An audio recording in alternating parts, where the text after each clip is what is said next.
I wanted to, what I had to do, had to run from you. I'm in love with you, but the vibe is wrong, and it haunted me all the way home. So you never know, never know, never know enough till it's over, love, till we lose control. System over, screaming no, no, no, no, no.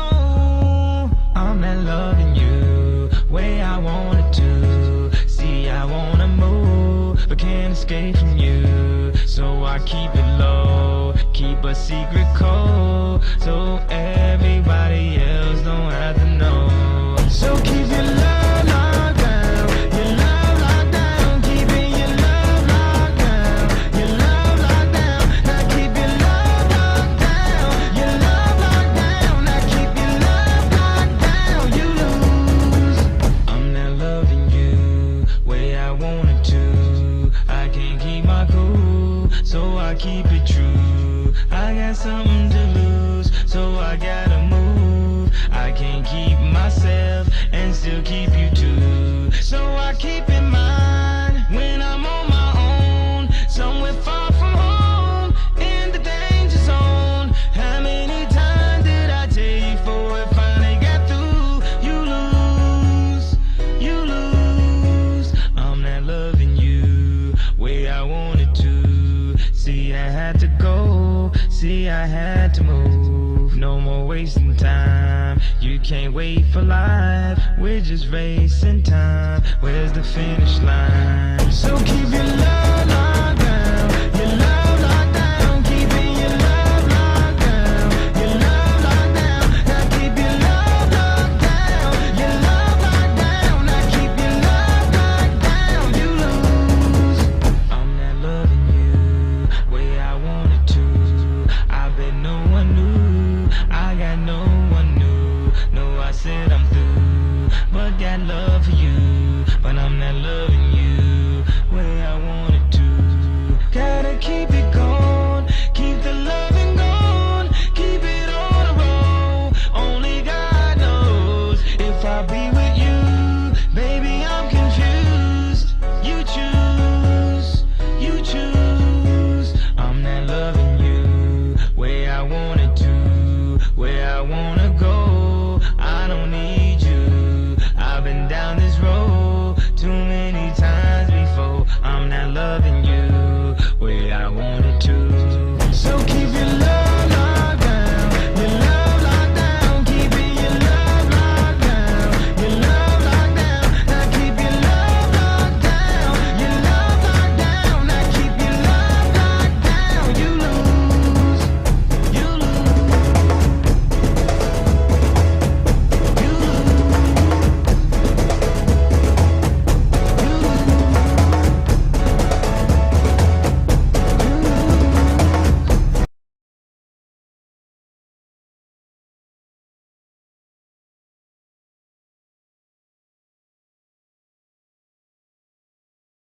Whoop that trick, get him. Whoop that trick, get him.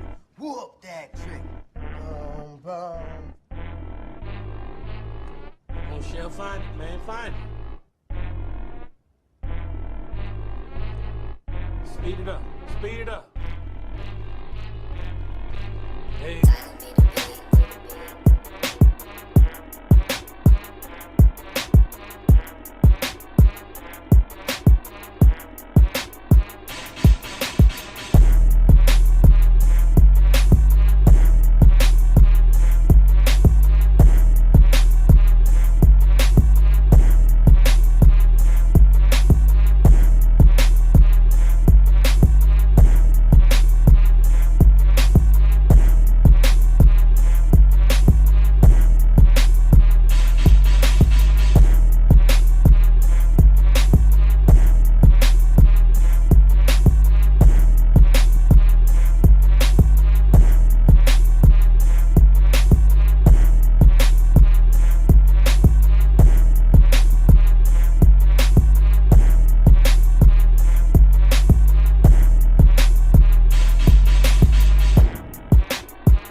Good afternoon. Let's do a mic check.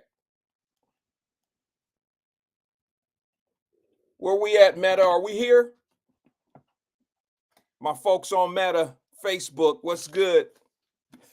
My folks on YouTube, let's do a mic check. Are we here? Twitch, are we here?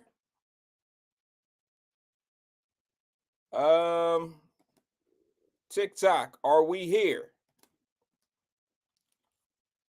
I just need to know. Are we good? Ross says, sounds crispy as per usual. Thank you. Good on Facebook, Michelle Hardy says. Thank you. Michelle, how's that mug? How's that coffee cup treating you? Thanks for the support once again. I know it's been a while, but I do remember. I remember you sending a picture in. I still have it on log. Maybe I'll play it later on today. LaDonna says Mike is on point. Preston says YouTube is good. Brenda Burt says yeppers, yeepers. Don't ever say that again, Brenda Burt, because that's my grandmama. That's my granny thing. She used to be like yeppers, yeepers, yeppers. I'm just kidding. She did say that. I mean, but it just brought back a quick memory. My grandmother used to say that all. Yep, yeppers. She used to say that all the time. I don't know. Maybe you knew my granny. I don't know. What's good with everybody, man? I'm starting out with a little bit of yeah, okay. Got a message from TikTok saying sounds good over here. Okay, thank you. Yep, thank you. I appreciate it. Yeppers. Appreciate it. I'm a little bit down on the energy right now, but it's coming. The only reason why is I'm a little tired. Yesterday, I spent an entire day at the Ohio State University, and I almost felt like I was in school all over again. It was a very draining day for me. You know, to have a child go through that same process once, I walked through the process as if I was a student once again when my oldest child, Randy, when she went to Ohio State, she just graduated, you all know. I was tickled pink. Let me get this light, pardon me. And I was attending the classes, and part of the whole regiment, I love to go to everything.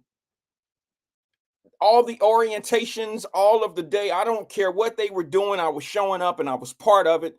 I just love going. And I think I'm worn out of that now. Plus, it's a little bit different. My youngest is now starting. Her first day was yesterday, if you want to say that, because when you go to what I call an orientation and you leave with homework and shit to do, I think college has now started. She got her undergrad at Belmont University. Now she's going to medical school at Ohio State. And I'm going to tell you something. We started at 10 o'clock in the morning. Okay. Class. I thought it was some orientation, take a book bag. You know, they give you free pens and all that. And I was going to stash those pens in my room and have these little souvenir pens. You know, here they are. Ohio State souvenir pens and pointers and squeeze balls and all this stuff. Turns out everything in that bag is needed. All of the books and everything there. They play no games at this point. There ain't no fun time. I hate to say this. I would never say this to my daughter, but soon as we walked in there, it was lights, camera, action. I felt like I was in school all over again. Everything was so, how should I say this? Uptight. They play no games. You know, they had one professor come in who was, I believe he was a pharmacist. He was a younger guy. He was probably mid-30s. And he was probably the life of the party. He was mid-30. He had been at Ohio State for about 8 years.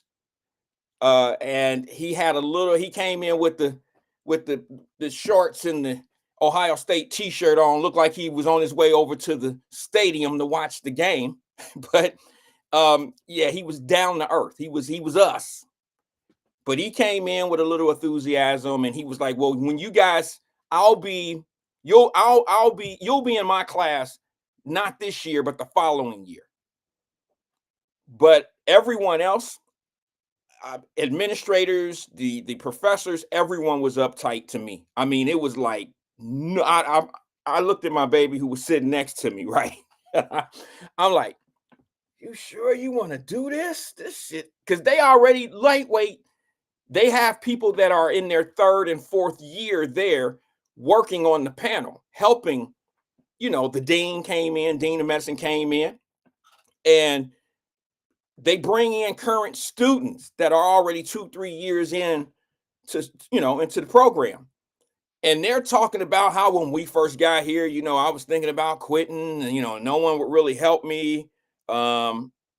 It was like a downer type of thing. And I'm like, and then it picked up a little bit. And I think what they were trying to do was eliminate the fear in some of the students who will be coming in, because I'm going to tell you something about medicine. If you didn't do good in biology, you're not going to make it in the medical field. It's just not going to happen. If those graphs and stuff don't make sense to you, you might as well just go ahead and save your money. Because what I didn't know, and they made it very clear, and my daughter told me, she said she told me before, and I just don't remember her telling me, but your first year is probably going to be your most difficult. And then when you go into the second year and third year, it gets a little bit, not necessarily easy. That's why you seen me put that post up yesterday when I said, some of you are on my page and you see me say that life doesn't necessarily get easier as we go through life. We just become stronger and better at dealing with the hard things. See what I'm saying? Like, life doesn't really lighten up. It don't get easy. We just understand, and we structure ourselves. We maneuver through the pain and the hardships a lot easier because we know how to deal with them. They don't go anywhere. They don't go anywhere. We just know how to deal with it. So I don't know, man. Hey, I wish her all the luck in the world. Daddy's gonna be there for you, baby. You know it. But I was hearing stories like that. I was calling home, and mama, dad, mom, I'm not sure. Now there's other parents in this room, and we're all listening to it. And all I could think of, guys, and some of you have been through this before, sending your kids off to college, is here we go again. Like, my daughter went through Belmont fairly quickly, and her first year was not necessarily difficult, but when the biology stuff start kicking in, it was almost like, whew, I don't know, Daddy, I don't know. I'm like, come on, you got it.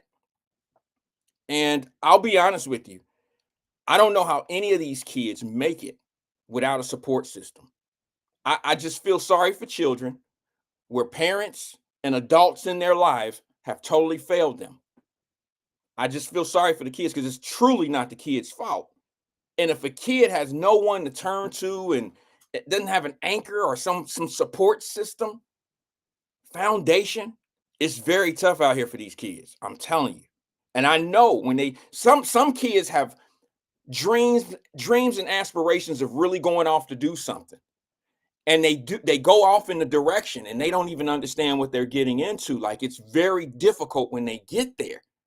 You need more support when you get to certain places that's going to make you great in life than you do just being an average, just not even like, it's not that hard to navigate through, when you're just doing things regular. It's not that difficult. We know there's challenges, just challenges in everything.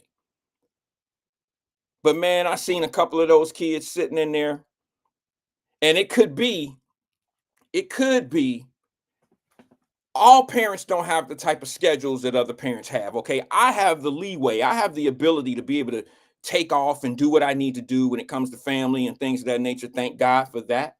And I'm able to do and be for my kids. Like like I choose to be. Or, you know, certain functions, certain things, I'm there. Some parents can't get off work. There were kids that were there. One little girl was there. She lives in Akron. What is Akron? Like 5 hours away, 4 hours away, or something like that from Columbus? It's 5 hours from Cincinnati. So I'm assuming it's somewhere in the realms of about 5 to 5.5 hours from Akron. Columbus is, I don't know. It's probably about 5 hours, maybe. I don't know. But she drove down there by herself, handled all the sit down paperwork, the mock class, did everything on her own, had no support whatsoever. Everybody had an opportunity to introduce themselves, all the kids. They didn't talk to the parents, they just were talking to the students. And, you know, you get an opportunity to say who you are, where you're from, you know, because obviously this you had to get your degree first before entering medical school. So you get to tell where where your undergrad come from. And a lot of them were saying, not a lot, but a few were saying, hello, my name is Kelly. I'm just making this up. I don't think that girl's name was Kelly. Hello, my name is Kelly, and I took an off year because I had a child, and my parents are not around, and I'm doing this on my own. And I left my child with her father up in Akron, and I know it's going to be challenging, and I just felt sorry for certain situations. And there's 130 kids in this particular class. 132. There was only about 50 of them at this. It wasn't a mandatory orientation. Let's just call it that. It has a different name. You know what? Let me look that up real fast. I'm tired of not knowing. I can't. That's bothering me. I can tell you exactly what it is because I took a picture of the itinerary, and here it is. It is called, let's see here. This was at Dr. Afar. Okay, hold on. Where is that? Students appreciate students. Now I'm looking stupid here because I thought I had a picture of it, but I don't see the picture that I took. And I know I texted to my wife, so let me see if it's in the text here. I don't know. I'll find it. I'll find it in the show. I don't want to waste too much time looking for this text message. I'll find it. They named it a particular thing. I call it an orientation. I think it was Sierra who put the word up for me yesterday. Sierra, will just call it an orientation.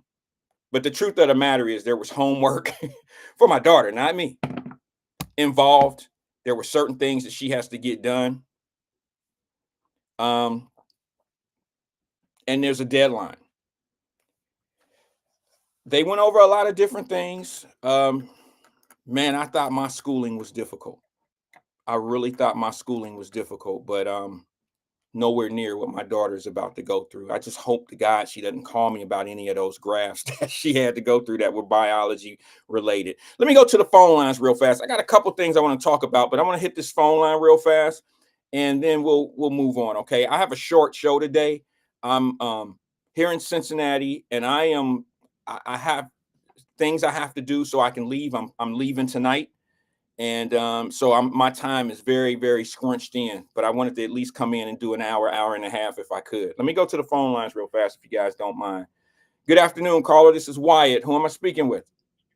Praise the Lord. It's CK. How you doing, sir? Okay, CK, what's going on with you? Praise the Lord to you too, brother, and all of that. What's happening with you?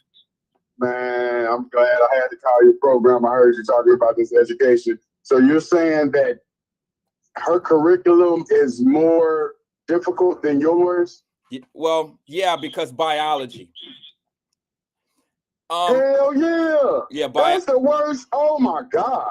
Yeah, biology is very difficult for me. It may not be, it's not that difficult for others. For some people, they love it. You gotta love that. How is it for your daughter? Is she good at it? Or You know is it what? difficult for her? She enjoys medicine. So she like, okay, she likes biology, but she doesn't love it. Okay, you know what I'm saying? Like, so it is a little easier for her to navigate through it because she does have an interest in it and she loves to, you know, it's really science, okay? And some people love the tricks of science, like like it's a magic trick for them, like when this chromosome and this match and this and this and that, they love that science. You feel me? So this the second, so this part two, so she graduated from the first part, so now this the medical school part? Yeah. Oh my God, yeah, hey man, congratulations, man. Yeah, I don't even know what it is to be you, but man, that's my tough, baby. Man. That's to raise she a did daughter it. to do that, I didn't man. take one test. I didn't study for one exam for her. She took all those exams. She, you know, she did all of that. Tim Scott said, It's why your do you need to know man. biology? You have to take credit. It's your influence. Your influence your children to become great like their father and their mother. Because you picked the right person to settle down with, sir. You must take credit and stop dishing credit to everyone else. Jesus Christ. Why do I feel like you're bullying me right now, CK? Because I'm tired of black men getting the shovel and we don't promote people like you enough. We all into this flammery stuff, and we always talking about what they did this, they did. No, I want to talk about this. Okay. Higher learning, fatherhood. I always say your show is so good because of the promotion of fatherhood in the community. Well, here's the thing, bro. I hear you and I agree with you, but this is what I think. I tend not to hype up people that do what they're supposed to do. I'm probably the opposite. This is exceptional. This is not what you're supposed to do. This is higher learning. No, it is what I'm supposed to do as a parent. I promised God. Hold on, give me 1 second, CK, because you probably heard this before. Yes, sir. I hear an echo in the background. It's hard. Can you cut your? I'm sorry. That's I'm okay. in the hoopty right now. No big deal. I just wanted to tell you that I made a promise to God many, many years ago that if he gave me healthy children, I'd do the rest. Okay, that's all I ask. Give me healthy children, and then I'll make sure that I'm there for them and make sure that they're, you know, having the things that they need. I'll be there. You know what I'm saying? You know, I'm just very fortunate that, yes, a lot of decisions that people make play very huge parts in their life, all the way down the track, all the way down the race, you know, from the starting block all the way to the finish line. So yeah, I understand what you're saying, but I don't take credit for what my children do, and I don't praise people who do what they're supposed to do. Now I might be a little bit. Sir, I want you to understand. Please understand what I'm trying to do here, sir. Because of what you did with your family, this is the things we need to make movies about. These are the things we need to make songs about. We can influence the youth into doing the right things, such as what you did. Because of the violent rate is so high and the murder rate is so high, I look to people like you to influence the masses, sir. But that's not, please. That's not, to me personally, and I'm not against what you're saying. I just see it a different way. I've already lived that situation out. I've done it, and it don't work. When you're trying to show some, you know, when you're trying to, sometimes, I don't know how to say this without sounding crazy, bro, but sometimes you got to bring up what's not working and highlight that and try to fix what's not working. Why try to fix what's working? I mean, I don't like preaching to the choir. I would rather, you know, highlight some things that we need to do to get to another point. I don't want to sit back and say, well, what you need to do, because everybody in here know that I put education first. Education is the key to getting out of poverty. Now, what more needs to be said? Put God first, have faith in the youth. Education is the only way to the truth. So it's third to be technical, but I see what you're saying. Yeah, sir. Okay. I wasn't getting biblical with it or nothing like that. I was just saying that education is the key, you know, to getting out of poverty. I'm with you 100% That's on all. that. Of I'm course, with you. You preaching education. to the choir, brother. Okay, well, education isn't the first thing you need in life. I'm not saying that. I'm saying it's the key to getting out of poverty. That's all I was saying. But you know, I just wanted you to know that's my catchphrase I came up with 7 years ago. God gave me that quote, and I've been running with it ever since. Put God first, have faith in the youth. Education is the only way to the truth. This is very serious what we're talking about right now. That's a great phrase. I like that, bro.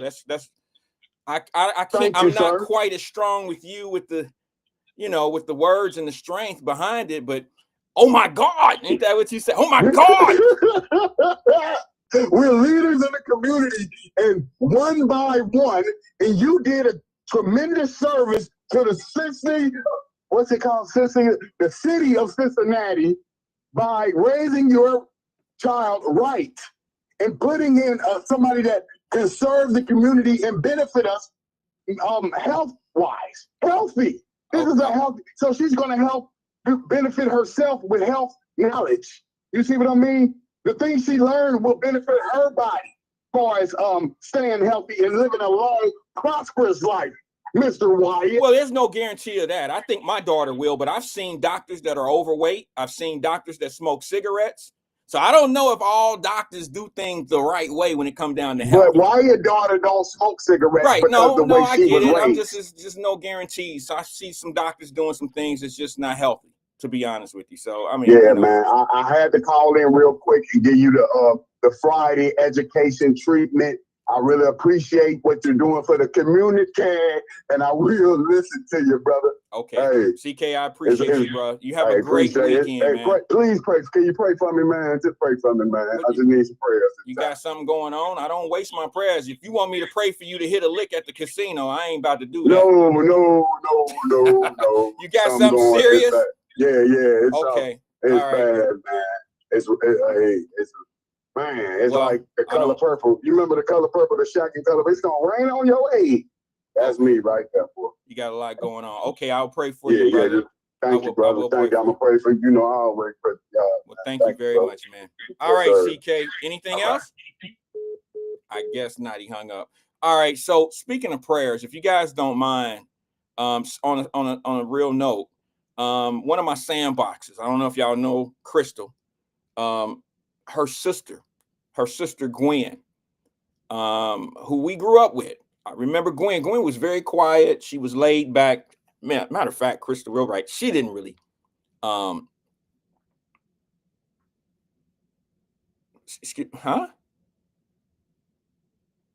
Tanika says, does Wyatt know the words of prayer?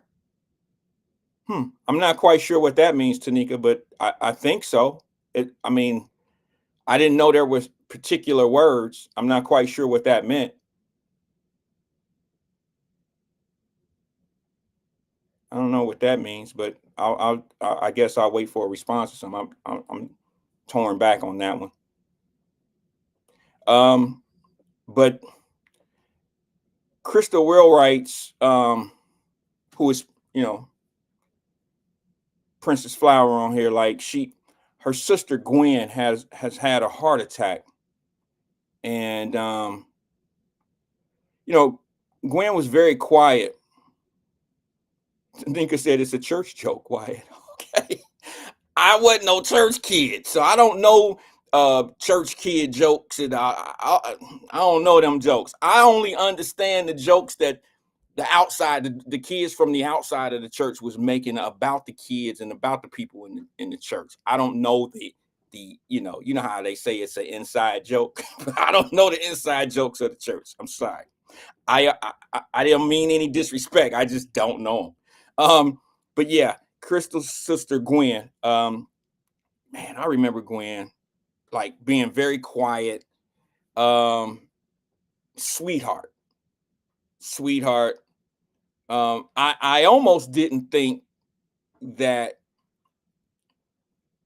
Crystal and Gwen were sisters, because they were like never fighting, never at each other's throat. Now, where I'm from, brothers and sisters fought outside.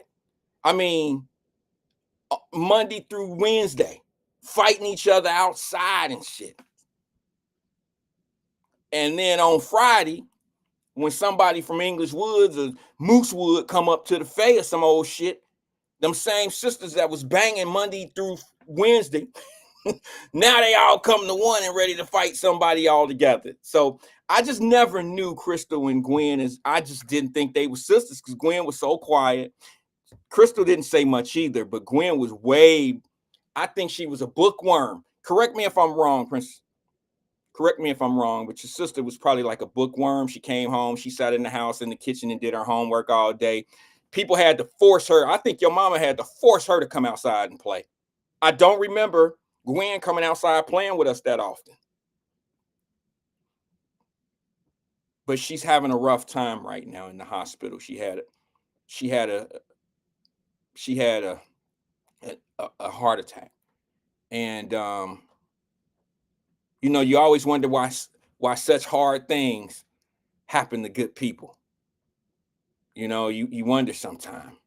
But I'm sure she'll be okay. One way or the other, Crystal, she'll be fine. You know what I mean? She's gonna either be fine here or she's gonna be fine. Whatever her destiny is, she's gonna be fine. She's gonna be okay. Because I don't know. I'm just sorry to hear that, sis.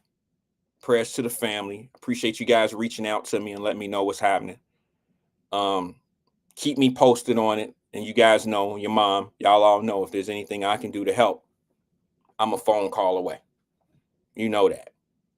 You put me in that speed dial, babe, because I'm right there. You feel me? Yeah, on that note, man, let me move on because I don't want to go there because, yeah, these are my sandboxes. These are people that I grew up with, remember playing outside, playing tag, shooting baskets, playing foursquare, doing all the shit we used to do. Had the greatest times in the world. Gwen was more of a homebody. She stayed in the house a little bit. I think she was just shy. You know, I don't think she wanted boys touching, you know, talking and touching her. And she was just a homebody. You know what I mean? But she was a sweetheart. She is a sweetheart. When I said was, I meant from back in the day. You know what I'm saying? She just didn't come outside that much, man. We get off the bus, she go in the house, and shit, Crystal be on the porch. But that's because they had a daddy too. I ain't gonna lie. I'm not gonna get long into this, Crystal, and I'm not gonna go, but I want to go back down memory lane just a little bit. And you know, your father was a little tough on us boys in the neighborhood. Yeah, he was the type of dude that'll tell your ass, yeah, Latonya Bearfield. That's Buck's sister. She in here. She was the same way. In English Woods, though. It's funny. You could always tell the girls was gonna go off and do something. The ones that were really about their business, we lived in the hood. Like Latonya, she lived in English Woods. She didn't come outside either. They get off the bus coming from school and they never came outside. Those are the ones that got A's and stuff in school. They were good. They were smart girls. And made better decisions. But that all being said, man, you can always tell the ones that's about their business. And your dad, Crystal, your father is the one who kept everything in order. Because, you know, y'all live right by the basketball court. The basketball court, your back door was the basketball court. It was nothing but boys over there all the time. And I remember when your dad, your mom was inside. What was it? 12 years old, 13, 12 or 13. Your mom was inside. Your daddy had went fishing. And he came outside with a bucket of fish. And yourself, Gwen, and him was sitting outside in y'all backyard. Now, we was all cool. And her daddy would act like it was cool for all us to hang around. But I could tell he wasn't feeling it. Now, I couldn't tell back then, but thinking of it as a dad, he wasn't feeling them boys being around his house like that. But he brought a bowl full of fish that he had caught at a lake or something. And he took his knife and was skinning them in the back. I know you remember this, Crystal, that he used to do stuff like this. But he was skinning those fish in the back. And we would come over there and we looking in the bucket. And you might not remember this, Crystal, but he said this to us. Me, Chili, Eugene, Tony, and Bruce.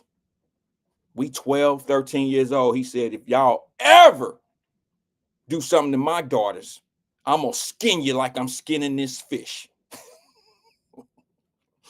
Gwen didn't have nothing to worry about, sis. Neither did you, because the message had been clear. Your daddy told us he was gonna skin our ass if we did anything wrong to y'all. Don't come over here. Don't be at our window at night. You know how you know how when you little boys, little young guys, you know, Beanie and them, you go to the house, look in the back window, and you can't come outside because it's late or whatever, and you can't come outside till your mom and them get home from work or whatever, and you go to the window and y'all talking through the window, stuff like that. He said, don't ever let me catch y'all doing that over here. I'm gonna skin you like I'm skinning this fish. I wonder if I'm the only one that remember that. Probably not. Because I remember Chili ran. Fat Chili, he ran. So I don't know, he might remember that too. All right, man. So prayers up to you and your family. She said, yes, I remember. I got cussed out by daddy. Stop talking to them boys. Yeah. Bankhead, I have an elephant's memory. I'm horrible with names, but incidents and situations and things that happened to me in the second and third grade and stuff, I can remember things because everything that I remember was somewhat of a lesson. You know what I mean? Yeah, and Eugene Williams was a lesson. That's the type of kid I've always been. You know, I take everything as a lesson. So I remember a lot because I affiliated with something that happened in my life or whatever. And that motherfucker scared me when he had that knife and was skinning the fish. That is a traumatic situation. You know what I mean? Yeah. A man with a knife skinning fish and he tell your ass, you ever do anything to my daughters, I'm going to do you like this. Yeah. That's an easy one to remember. That's very easy to remember. All right. So I'm off of that. All right. I'm off of that. Prayers up to my girl. Prayers up. Nothing but love for you and the family. Tell your mom I said what's up. Tell Gwen I said hello when she wakes up. Send me the information so I can do what I do. Send me the information where she's at. Thank you.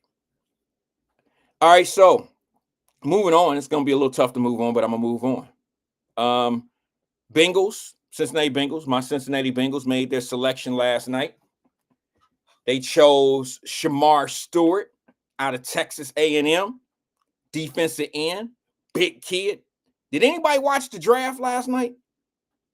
I think we got the best player in the draft because that dude had the tightest green suit on, and he was carrying himself like a monster. Like he was ready to suit up, go out on the field and tackle some shit right then and there. He was like the Hulk in that green ass suit. I was like, we got the best person in the draft. No one else showed any aggression but the guy that the Bengals took. I swear he had a weight bench in the back and was lifting weights and shit back in the green room before he came out there. I was highly impressed. I just hope it pans out on the field. I don't see why not. Now, I'm going to be honest with y'all. And this is just me. It's not just because I'm the number one Bengal fan outside of Sinclair Claire. Sinclair probably her and I like this close of being the number one Bengal fans. We Bengal fans to the day we die. But now let me just say this. I haven't seen the Bengals make bad draft picks or in their player development. I haven't seen them make bad picks yet. Knock on wood. I'm talking about under Zach. The personnel, they've been doing a pretty good job. Like a lot of people don't understand, man. It's very hard to come in as a cornerback. This is not going to be a sports show, but I want to mention it because it's very relevant because the Bengals will pick again today. I'll do a whole sports show on this another day. After the draft ends, we'll do a draft party recap. But to be honest with you, I haven't seen, when they draft those cornerbacks, it take a few years to get developed as a cornerback. coming out of college. It's a whole different speed. The game speed is totally different. It could take 2-3 years before you really catch the speed of the NFL. So I'm not giving up on the young cornerbacks yet. And today and tomorrow, they'll probably be drafting cornerbacks and stuff like that. There was not a lockdown cornerback. Everybody was like, why they didn't get no cornerback? Because there's not a lockdown cornerback coming out of the draft this year. The number 2 pick in the draft was Travis Hunter. He's not a lockdown cornerback. You think he gonna go to the NFL and have as much success right away as he had in college? Man, listen. Y'all gonna call him a bust because he going in there playing against guys that's running 4.35s just like him. They know where they're going in their routes. Look, he's not gonna go in there being a superstar. I hope he does, but he's not gonna go in there and just kill it like he was in college. He was playing in the Pac-10. That ain't no shots at the Pac-10. I'm just saying. He going to the NFL and he gonna play against dudes that this is what they do. This is what they do. And if they don't do what they're supposed to do, they don't get a check. It's hard to play against somebody when you look. I know we say playing, but imagine your job. If your job was based on your performance against someone sitting across from you. Every day you go to your office and you sitting there and there's somebody sitting across your cuticle or whatever, and they doing the same job that you doing, but whoever does it best gets the contract and get to stay another month, another week, another year. You don't have that same stress. You don't have that same competition coming at you. It's tough to play in the NFL. It's tough to be a professional sports player almost in any league that I'm familiar with, because it's that NFL stands for not for long. If you're not doing your job, you won't be there long. And I didn't see some guys get cut. I was cool with a lot of dudes. Y'all know I used to work at Globe Records as a young man. I see them guys come in there and 1 week they buying $200 worth of CDs. The next week they cut. They gone. They went from the starting roster to the practice squad to now getting a one-way ticket to wherever they want to go. Back home to their girlfriend house, wherever. It's a tough league. It's a hard way to make an easy living. But yeah, I think they did good in their pick because they're gonna lose the hometown kid from Cincinnati. Hubbard. They lost Hubbard. He's retiring. They have to re-sign Henderson. They got to get younger on the D line. You have to. All right, I'm through with the football. We'll do a show on that. Sinclair, I hope you show up when we talk about the Bengals, because I really want to do that Bengal talk a little bit. I love talking sports. I just don't like talking sports to people who can't handle it. You know what I'm saying? They can't handle it. You tell them that Michael Jordan, the greatest player, they'll tell you to meet them at the basketball court. We gonna fight because LeBron is the best player in the world. I'm like, all right, bro, whatever you say. Okay, she said, tag me, I'll be there. Okay, thanks, sis. Appreciate you. All right, so listen, man, a couple things before I move on. In the news in Cincinnati, damn, I didn't burn that video. There was a video that we had in Wyatt Live Messenger group. Maybe I should burn it. Let me see if I can burn that sucker while I'm talking. Let me just see let me see. Give me 2 ticks. You guys want to see this? There's a video of a teacher being attacked. And I find it to be really odd. Let me just make sure that I have it. I may not have it, guys. I'm sorry. It was in Wyatt Live Messenger group, and I told you guys in the Wyatt Live Messenger group that I was going to go over that. But a kid just attacks a teacher. And I'm not saying that I do have it. So let me send it over and see what it looks like if I send it over right now. Give me 2 ticks.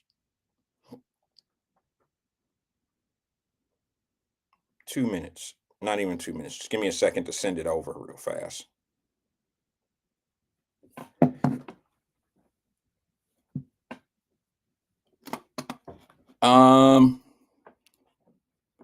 Oh, okay. She said, oh, Alethea said, did we talk about the school video yet? No, that's what I'm talking about now. That's why she said, never mind. Sorry about that, sis. I didn't read comments. It was actually locked. Now it's starting to stroll a little bit. All right. Let me do this if you guys don't mind. I just want to show you this video that came across us in the Wyatt Live Messenger group. And a little bit relevant to what I was going to talk about.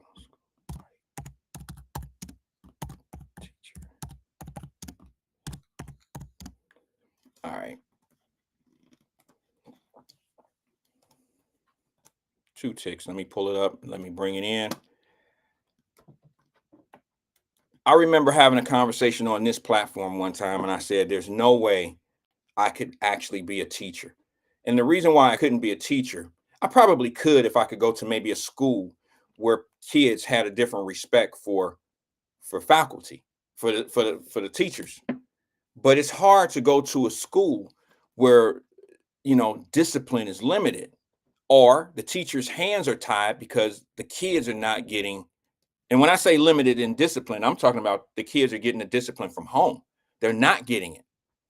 And now you're trying to school a kid that hasn't even went through phase 1 of proper schooling, and that is respect, honor, and dignity for self. And that's a hard approach. Let me see. I'm trying to pull it up now.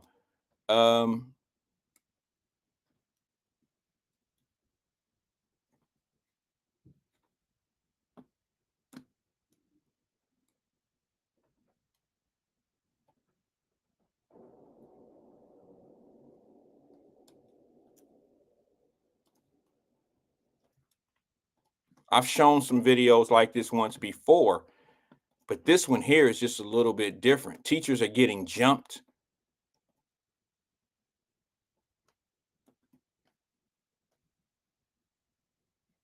Sorry, guys. It only take a second. I'm just burning it and I'll send it over. This is not something that I can do at the same time as I talk. I will mess it up.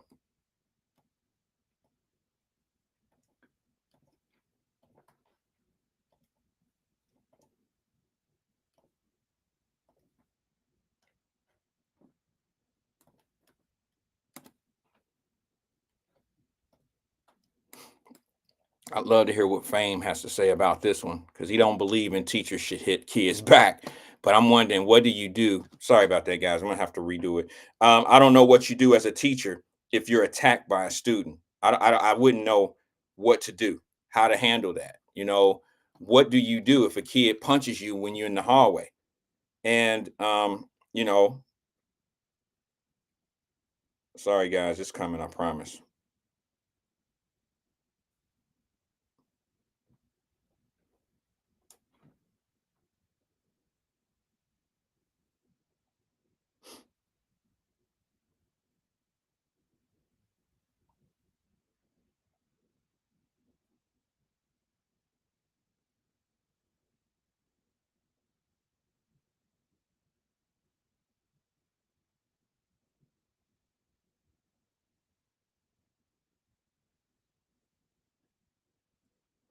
All right, I'm resending it.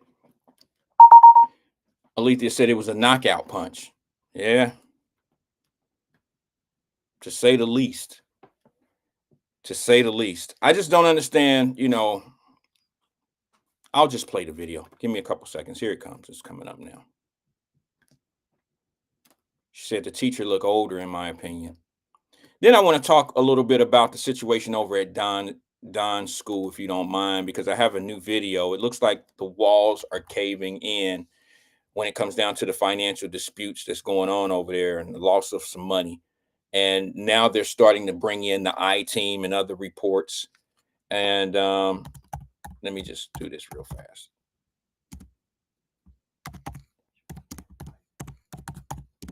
Okay, let's try this.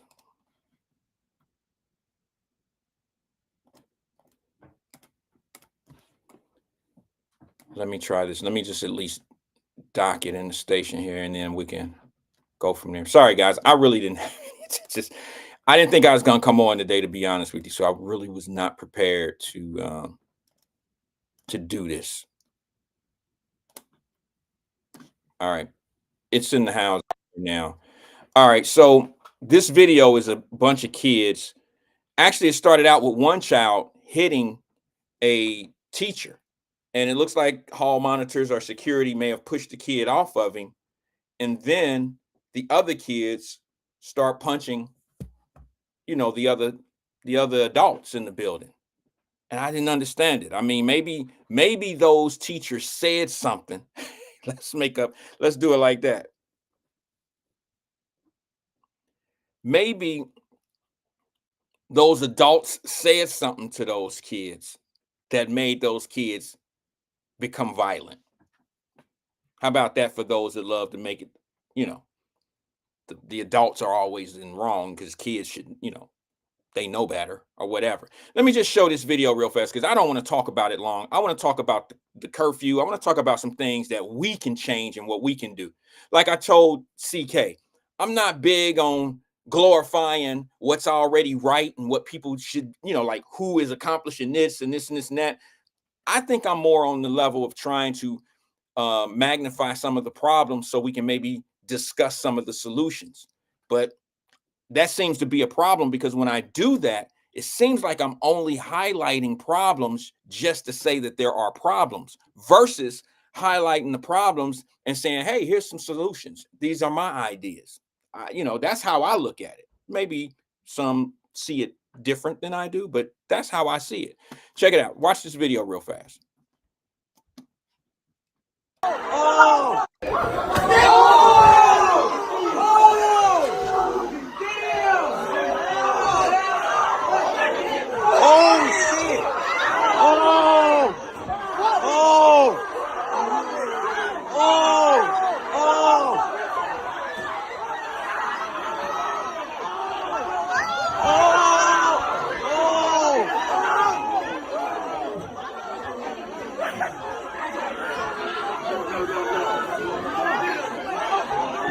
Stick it down, Zay, man.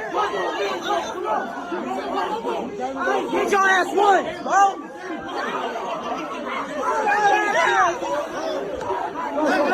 Oh.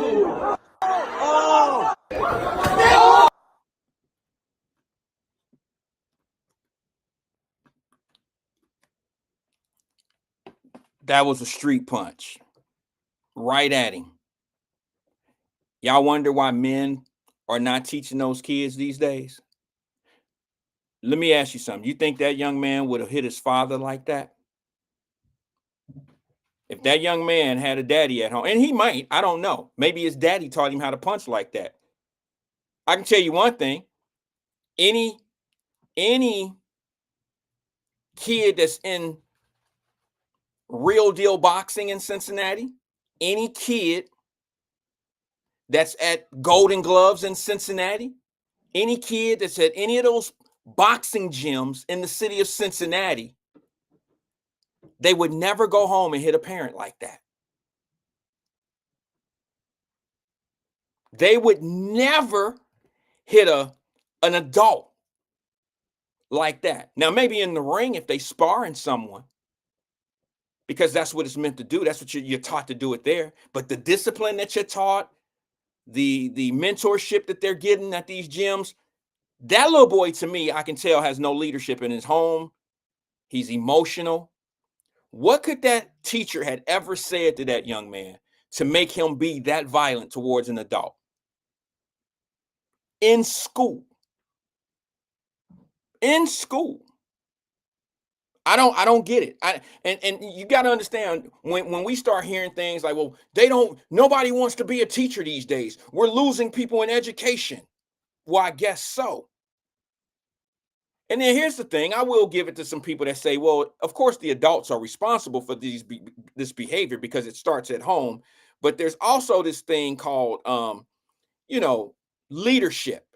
And when leadership look past things, when they know things are going wrong or things shouldn't be done a certain way, or when you allow fake schools in your neighborhoods and you downplay how bad they really are because you can talk about some other shit versus focusing on the things that we really need to focus on. See, I'm gonna steal something from Fame, blowing up the negatives to be able to see the truths. That's kind of like what I'm doing here.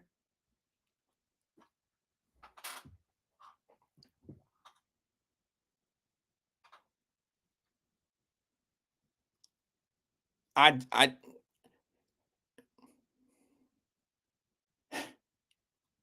can't get this thing out of my mind of what's going on in a Cincinnati school. I just can't get it out of my mind when you're passing 300 people that actually failed and you're not bringing productive people into society and you're doing it for the money. I got a problem with that. I got a problem with that. It all ties into what you see in here, right now. It's all relevant to one another. The lack of leadership does this. Let me give you a perfect example. Well, let me just say this. Remember yesterday or the day before? I wasn't on yesterday. Remember the day before when I said, where is the video of the stabbing of the young man down in Texas, that whole altercation? Did y'all see how many people were taking videos of that fight in the hallway? Did you see all? You could hear it, you could see it, you could everything that you need to put that young man in jail for punching that teacher. And the other 4 guys that jumped on that teacher, they're all going to jail. But you see how they got all that video footage of the man actually being hit, the man actually dropping, the man getting stomped on. See how they got all that video?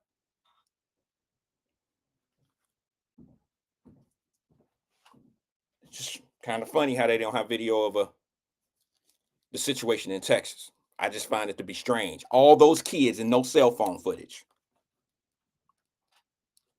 Kids in the hallway, that was a fraction of the same kids that was at the track meet. But there was 5 or 6 cell phones in right there.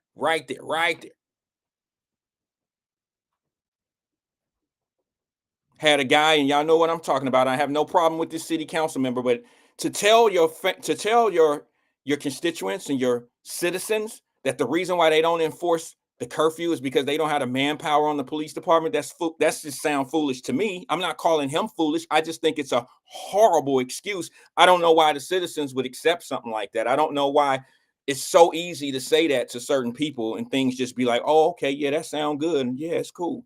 Because we all know if there's 200 kids, excuse me, if there's 200 kids that are down on the banks that are past curfew, which there's people on here that would call me and say, Wyatt, I'm down here right now. Bro, it's 100 kids down there by the stadium. They ain't doing nothing about it. Yeah, it's gotten to that point where people be, texting me and stuff in the middle of the night. I'm like, well, I can't go live. I'm not going to do a show. But they'll just be like, we down here kicking it, man. And these kids all over the place. Now, if y'all know, if there's 200 kids downtown breaking curfew, it's ridiculous to think that the police have to arrest 200 kids. It's ridiculous to think that you have to arrest 200 kids to make a point as a police department and as a city. You don't. But what do? They do what they always do.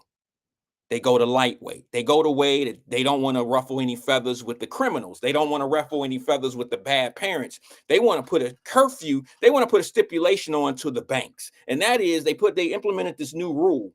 And it says you have to be 21 and up to go to the banks now. And I believe that's on the weekends. So instead of just enforcing the curfew, now they're just going to say you have to be 21 and up to go to a place that allows people 18 and up to come in. They have bars down there that you have to be 21 to drink, but they also have sports bars down there where you can go in and not order a drink and still have hot wings and apple pie, whatever you choose on the menu. You don't have to be 21 to go in the establishment. Now, is that fair to a 20-year-old or a 19-year-old kid that's been doing everything right in their life and they make good decisions? I mean, why are you punishing 20-year-olds, 19-year-olds, and 18-year-olds that aren't even in these groups of kids that you should be? It's the 14, 15, 16-year-olds that's causing all the problems, that's shooting and doing all the things. We hear about it on the news when y'all let us hear it. Why are you punishing 18 and 19 and 20-year-olds? Why? Because you don't really want to put a real grip on what's really going on, because you will piss off your constituents. You will piss off parents.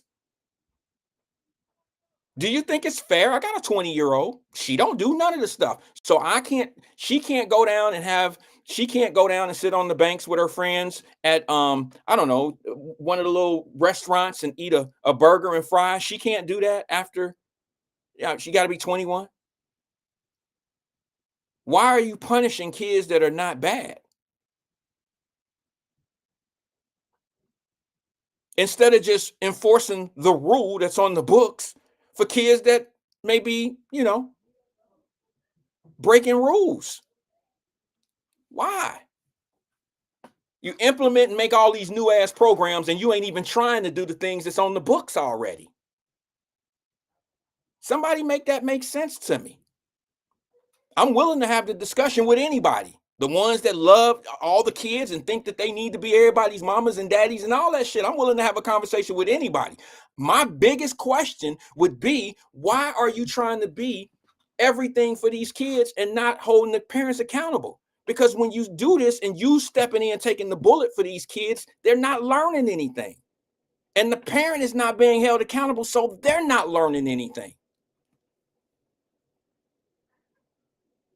Am I wrong? If I'm wrong, just tell me I'm wrong. Maybe I'm seeing this different. Maybe this is wrong.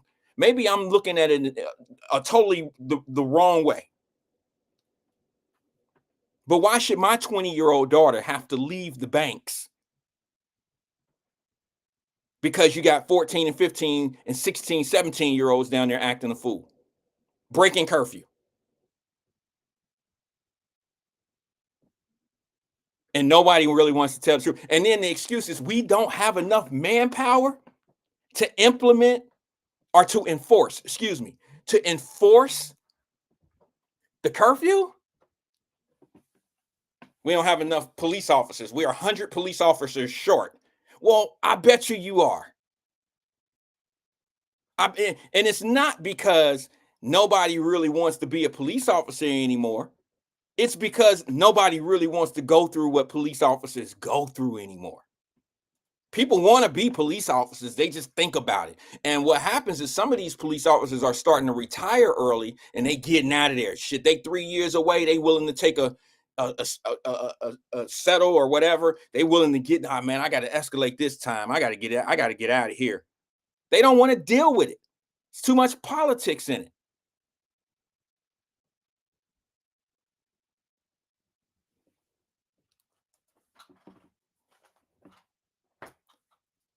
All I'm going to say is you get what you pay for. You get what you pay for. And this problem is not starting at the banks. The problem is starting other places. And the banks is just a playground for the problem. And we don't really want to address it.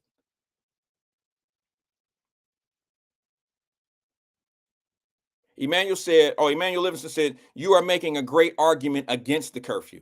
I don't see that anywhere in what I'm talking about, E. Because I believe the curfew is for people that are a certain age, under 21, but I think it's like 17, under 18 have to be in at a certain time or something of that nature. Under 18, isn't it like 17 and under? The curfew affects them. And if you're 18 years old, you're probably out of school. You could be 18 years old, graduated from high school with a full-time job. You shouldn't have to follow curfew rules.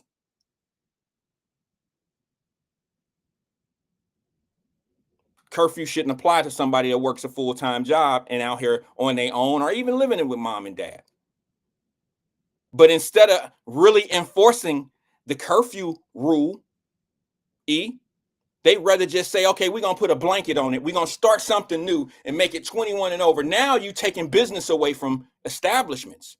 You telling me that 20-year-olds, that's like $40 or $50. My daughter might go downtown Cincinnati with $40 or $50 to spend with her friends. Now she can't go. She has to leave because she's only 20 years old.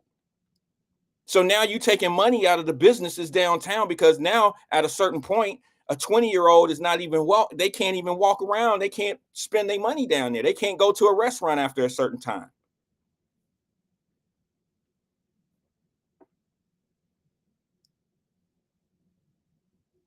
As a business owner, if I was downtown with an ice cream shop or an establishment that sold hot wings or something of that nature, I would have a problem.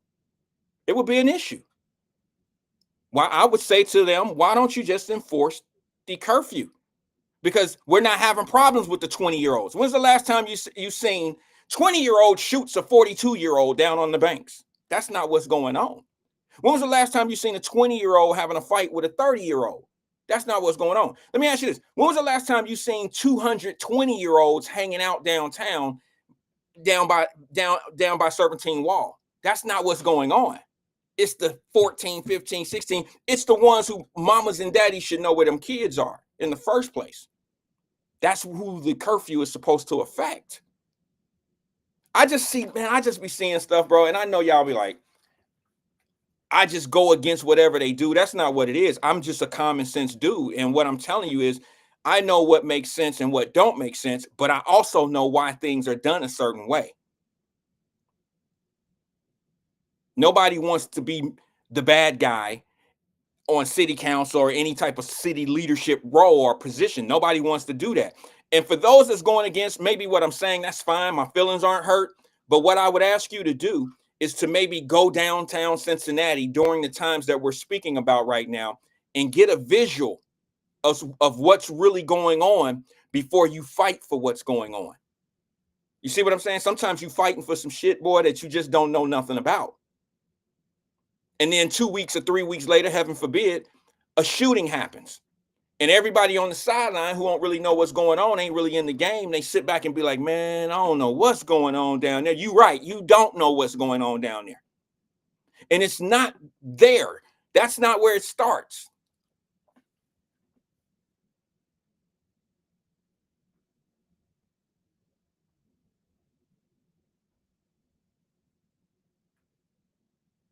It starts well before then, folks.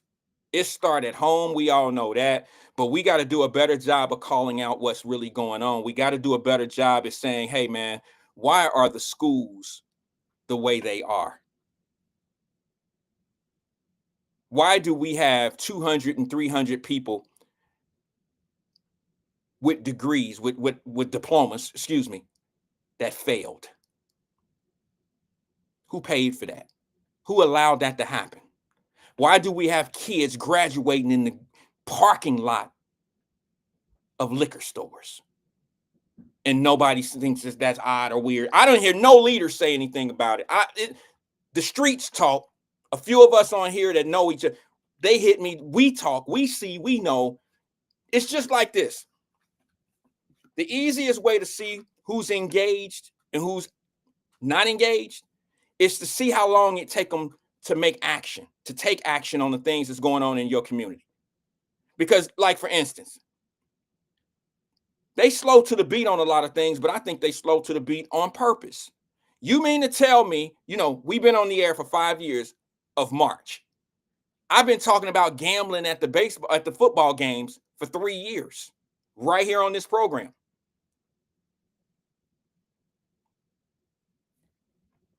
And now it's starting to be said like it's brand new, like this is a new problem.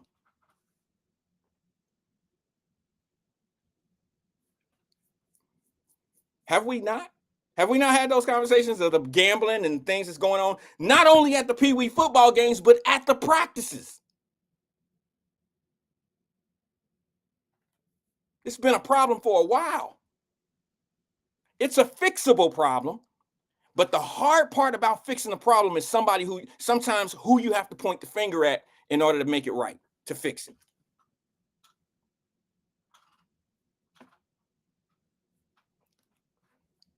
There's a fear. That's all I can. There must be a fear somewhere. There's a fear somewhere. Give you another perfect example. This ain't got nothing to do with the violence. This has something to do with how you can get things done in your community. Y'all see what's going on in Hyde Park Square, and predominantly white area. There's blacks, there's Latinos, there's a predominantly white though. You see how engaged they are of what's going on in their community, and you see how they went out and signed the petition with 4,000 residents of Hyde Park that now they're saying we're going to build this, we're going to build that. Hyde Park residents don't want that in their area. And they said, we'll see you when it's time to vote. They don't want all that traffic coming in there, making things congested. They can say it's about parking and it's about streets being too busy. They can say all that shit, but what they want is more of a laid back area, and they don't want all that high traffic coming through where criminals and crime is coming. They don't want that. They don't want to have to lock their doors and put extra deadbolts on there. Did y'all see that story on the news that happened in Chicago? You see, when you don't handle your crime in the city and people vote certain ways, eventually the crime is going to become, it becomes shrinkage in the inner city. People don't open up businesses. There's less people to rob because ain't nobody got nothing. The stores close early. They ban it up. They do all this. So what do criminals do? They have to expand their criminality behavior, and they go out to the suburbs. Did y'all see that couple that got robbed in their own front yard in Chicago, in the suburbs? I think it was East Side. Did y'all see that? Some of y'all algorithms won't allow you to see that because you're stuck on other things. But it's sad. There's a reason why crime is starting to reach out to the suburbs. It's drying up in the inner city. It's drying up. It's becoming a little bit more. There's a lot more people that are getting. These are the people that you graduating with that can't read and write. And nobody's talking about it. What the hell you think they're gonna do? CVS's and Walgreens and Walmarts and all that shutting down in the cities. So where does a person that just barely made it through school, where does that person go work when they finish school and just pass by because the school let them go by because they was worth money. They was worth some money. They was worth money to the school. So we got to pass these people, man, move on to the next. We're making $13,000, $14,000 a year off these people. I don't care what their grade is, man. Just we got to move them to the next grade. Do you know that's how it is in Baltimore? A kid could fail the 7th grade and go back to the 7th grade, and no matter if he passes or fails the second year in the 7th grade, he goes automatically to the 8th grade, whether he's prepared or not, he or she is prepared or not. You cool with a public school system like that?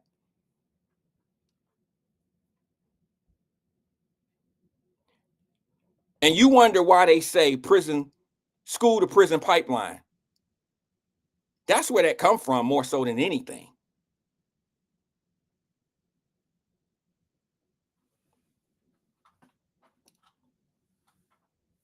And look at the people over in Hyde Park. I touch on that a little bit.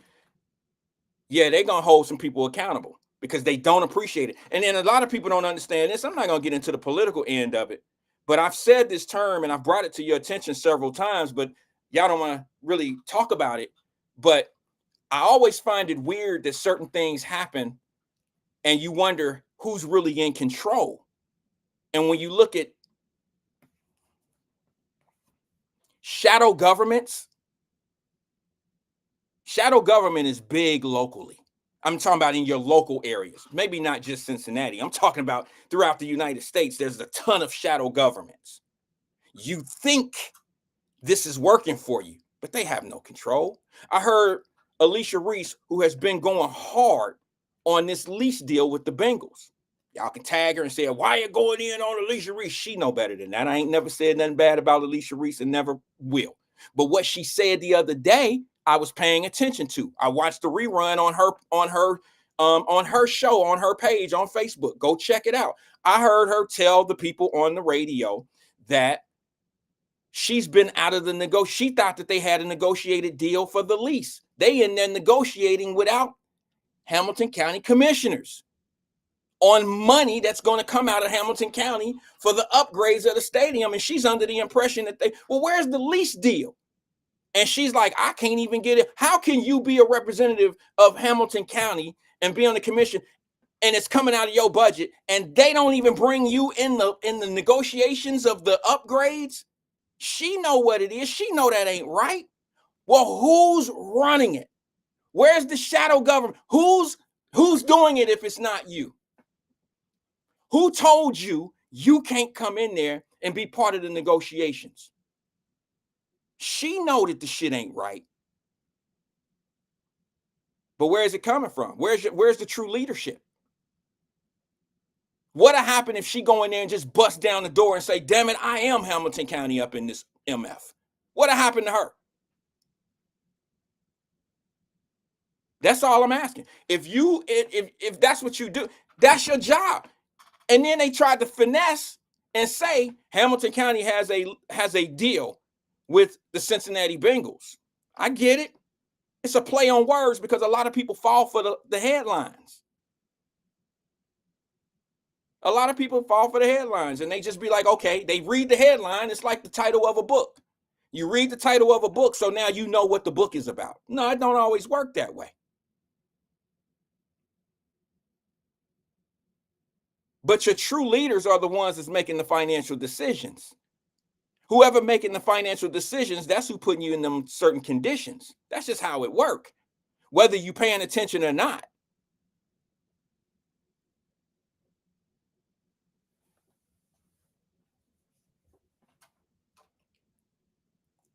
So what's the little girl name? Not little girl, excuse me. I didn't mean it. What's the one sister name on city council that they was giving a hard time? Mika Owens. Y'all gave Mika Owens a hard time for voting in a white dude instead of a black dude, which I understand. I ain't tripping on that. But I asked you, what difference does it make to be the majority if you ain't really making no decisions that really count? If you got a whole majority on the damn council or anywhere, and here's the thing, I'm not trying to be hard on Cincinnati at all. It's like that a lot of places. Y'all think that y'all are part of the inclusion. It's an illusion, trust me. And then when somebody bring it up, oh, he's a Trumpster. No, I'm not. I'm just showing you what's obvious. I'm just showing you the obvious play. If somebody's playing 3-card Molly and I see what they doing to you, and I come over and tell your dumb ass like, hey, man, it ain't in the middle. And yes, it is. I seen it. It's in the middle. It's not in the middle, bro. It ain't even a card up there. And you choose the middle card, and it's the wrong card, and you turn around and you mad at the person who told you that it ain't even up there. Now you the dumbass that keep choosing the cards out of the 3-card Molly that don't even exist for real. But you mad at the person that tried to stop you from putting that hot ass $20 bill on the table. It's crazy. Crazy. I mean, and you give the guy who's trying to tell you the most problems. I'm the crazy one. I'm the one that don't know better. I'm all the derogatories. Not just me. I'm talking about people who do the same thing. I'm not the only one. Some of them are crazy. Some of them are stubborn. Some of them are stupid, and they incorporate it. Both sides, Republicans and Democrats. I can't stand both of them gaslight to the fullest extent. They gaslight to the fullest extent. I can't believe you got Democrats over there in El Salvador. Where is that at? Where they at? That don't make no sense.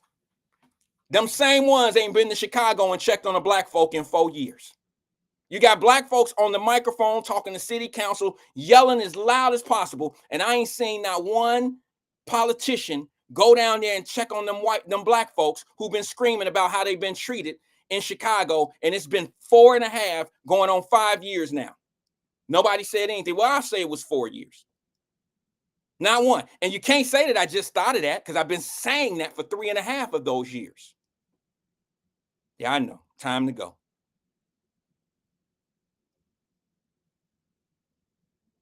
Black folks been hollering about how they've been mistreated in Chicago and this immigration thing and how people were getting money and this and this and that. And here's my thing. I told you I'm pro-immigration. I believe in immigration. I really do. I think it's necessary. I think what's going to happen is immigration is necessary. Like it's really necessary. I think that people should be able to come to the greatest country on the planet and be able to come here and be as great as they can. I believe in all of that. I really do. Some of these countries, you can't do what you can do in America. You can't be all you can be. You can't be great, no matter what color or shape or fashion you are. You can't go off and do that. They got dictators. And some of those dictators are black. I love the fact that people be like, America is so crashed out, it's so dumb, and this and this and that. How many of those actual people been to Africa? How many countries do you know in Africa that has black leadership and they treat their black residents and their constituents just like you claim white people treat us here in America? They get treated, it's a classism thing. Poor black people in Africa and some of these African countries get treated just like what you describe black people in America get treated like by black leadership. I've been to Africa 3 times.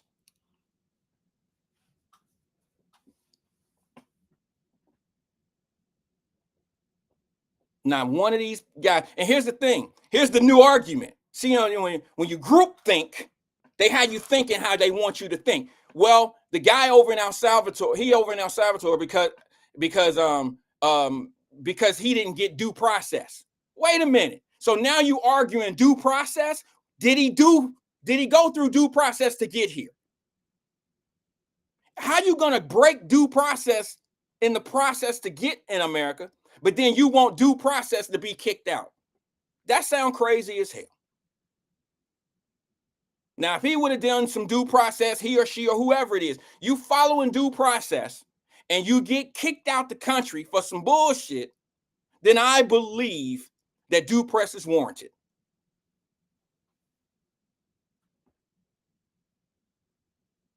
But now, and to be honest with you, that one particular situation, he did get due process. People don't want to talk about it because the algorithms don't take you there. But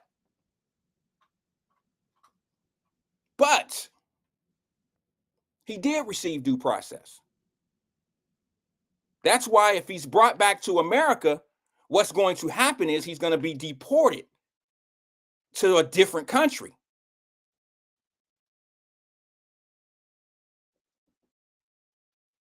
No, Emmanuel Livingston said the Trump administration said they made a mistake deporting him. Yes, that's factual. That's true.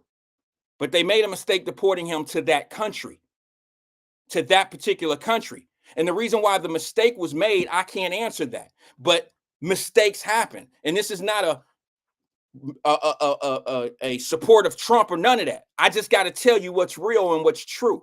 He was scheduled for deportation in 2019. An order came in. He's not being sent back to his country of origin because of the risk factor of being gang related. If he go back to El Salvador, his life is threatened. He could lose his life to, guess what?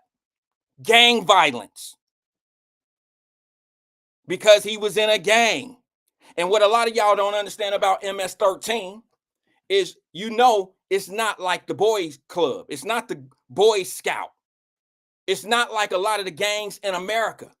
And I'm not saying that the gangs in America are soft, far from that. But those gangs over there are a little bit different. I don't know if y'all know about those gangs, but you got to kill to get in. And they making it even tougher. Because this is what happens. It's easy to kill a rival gang member. Easy. That's easy work. So what they do is they make you assassinate a police officer or somebody an innocent person. They test your loyalty. They test your heart.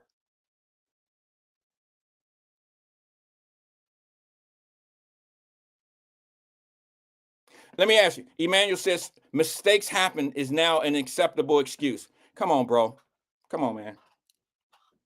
I admitted to the mistake because it was a mistake deporting him to that particular destination. But he has an order to go somewhere. Would it make you feel better, E, or anybody who really is banging for this? Would it make you feel better if they brought his ass home on Monday and shipped him to Africa on Tuesday? or if they sent him to Guam, or if they sent him to Afghanistan on Tuesday, would it make you feel better? Because he's out of here one way or the other. Now, I'll be honest with you. Maybe it's wrong that he's in El Salvador, because if I'm not mistaken, now that's his home, his origin of home, and that's where his life is threatened. But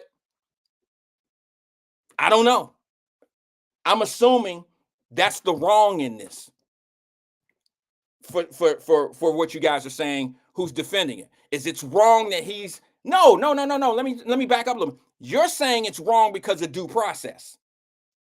Not necessarily because it's a couple things you're using. I'm a little confused. There's a couple things you're using. You're using the excuse of he was shipped off to the wrong place without due process. It's both of those, but put in different orders. Come on now.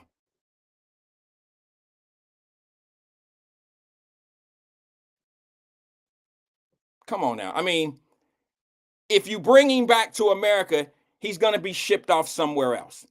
I don't understand why a lot of people fighting for it, because now you fight and now you're saying it's due process that you're fighting. When in fact, does anybody know that due process was settled in 2019? It was proven that he was part of the MS-13 gang. It was proven that he was part of things for trafficking human beings. It's also a fact that he was involved in domestic violence. Let me go to the phone lines real fast before I'm getting close to my time. Good afternoon, caller. This is Wyatt. Who am I speaking with? What's up, Wyatt? Hey, what's up, twin? Hey, Wyatt, that was a good draft pick for y'all, man. I can't say that. That boy a beast. I hope he turned out to be great. Yeah, man, we got a bogus. I don't know why we picked the tight end. We should have picked somebody else, the Bears. Hey, Wyatt. Yeah, that was a weird pick. That was. Man, y'all had a lot. Y'all need a lot. I know we got a weak GM pose. You couldn't even block for us when you was playing guard. So I know you, man. He trash, man. I hope they get rid of him, man. Because he's a bogus GM, man. Okay. The picks he be doing, but it is what it is. Hey, twin, hey, there's a question on here. It's from Tanika. She says, "Twin, don't you have to kill to get in gangs in this country?" I'm gonna get to that. Okay, I'll let you. I'm gonna answer your question, Tanika. I'll let you answer it. I know I have my answer, but you answer that. Why? Yeah, that was a good pick for y'all. And so, what I'm trying to say.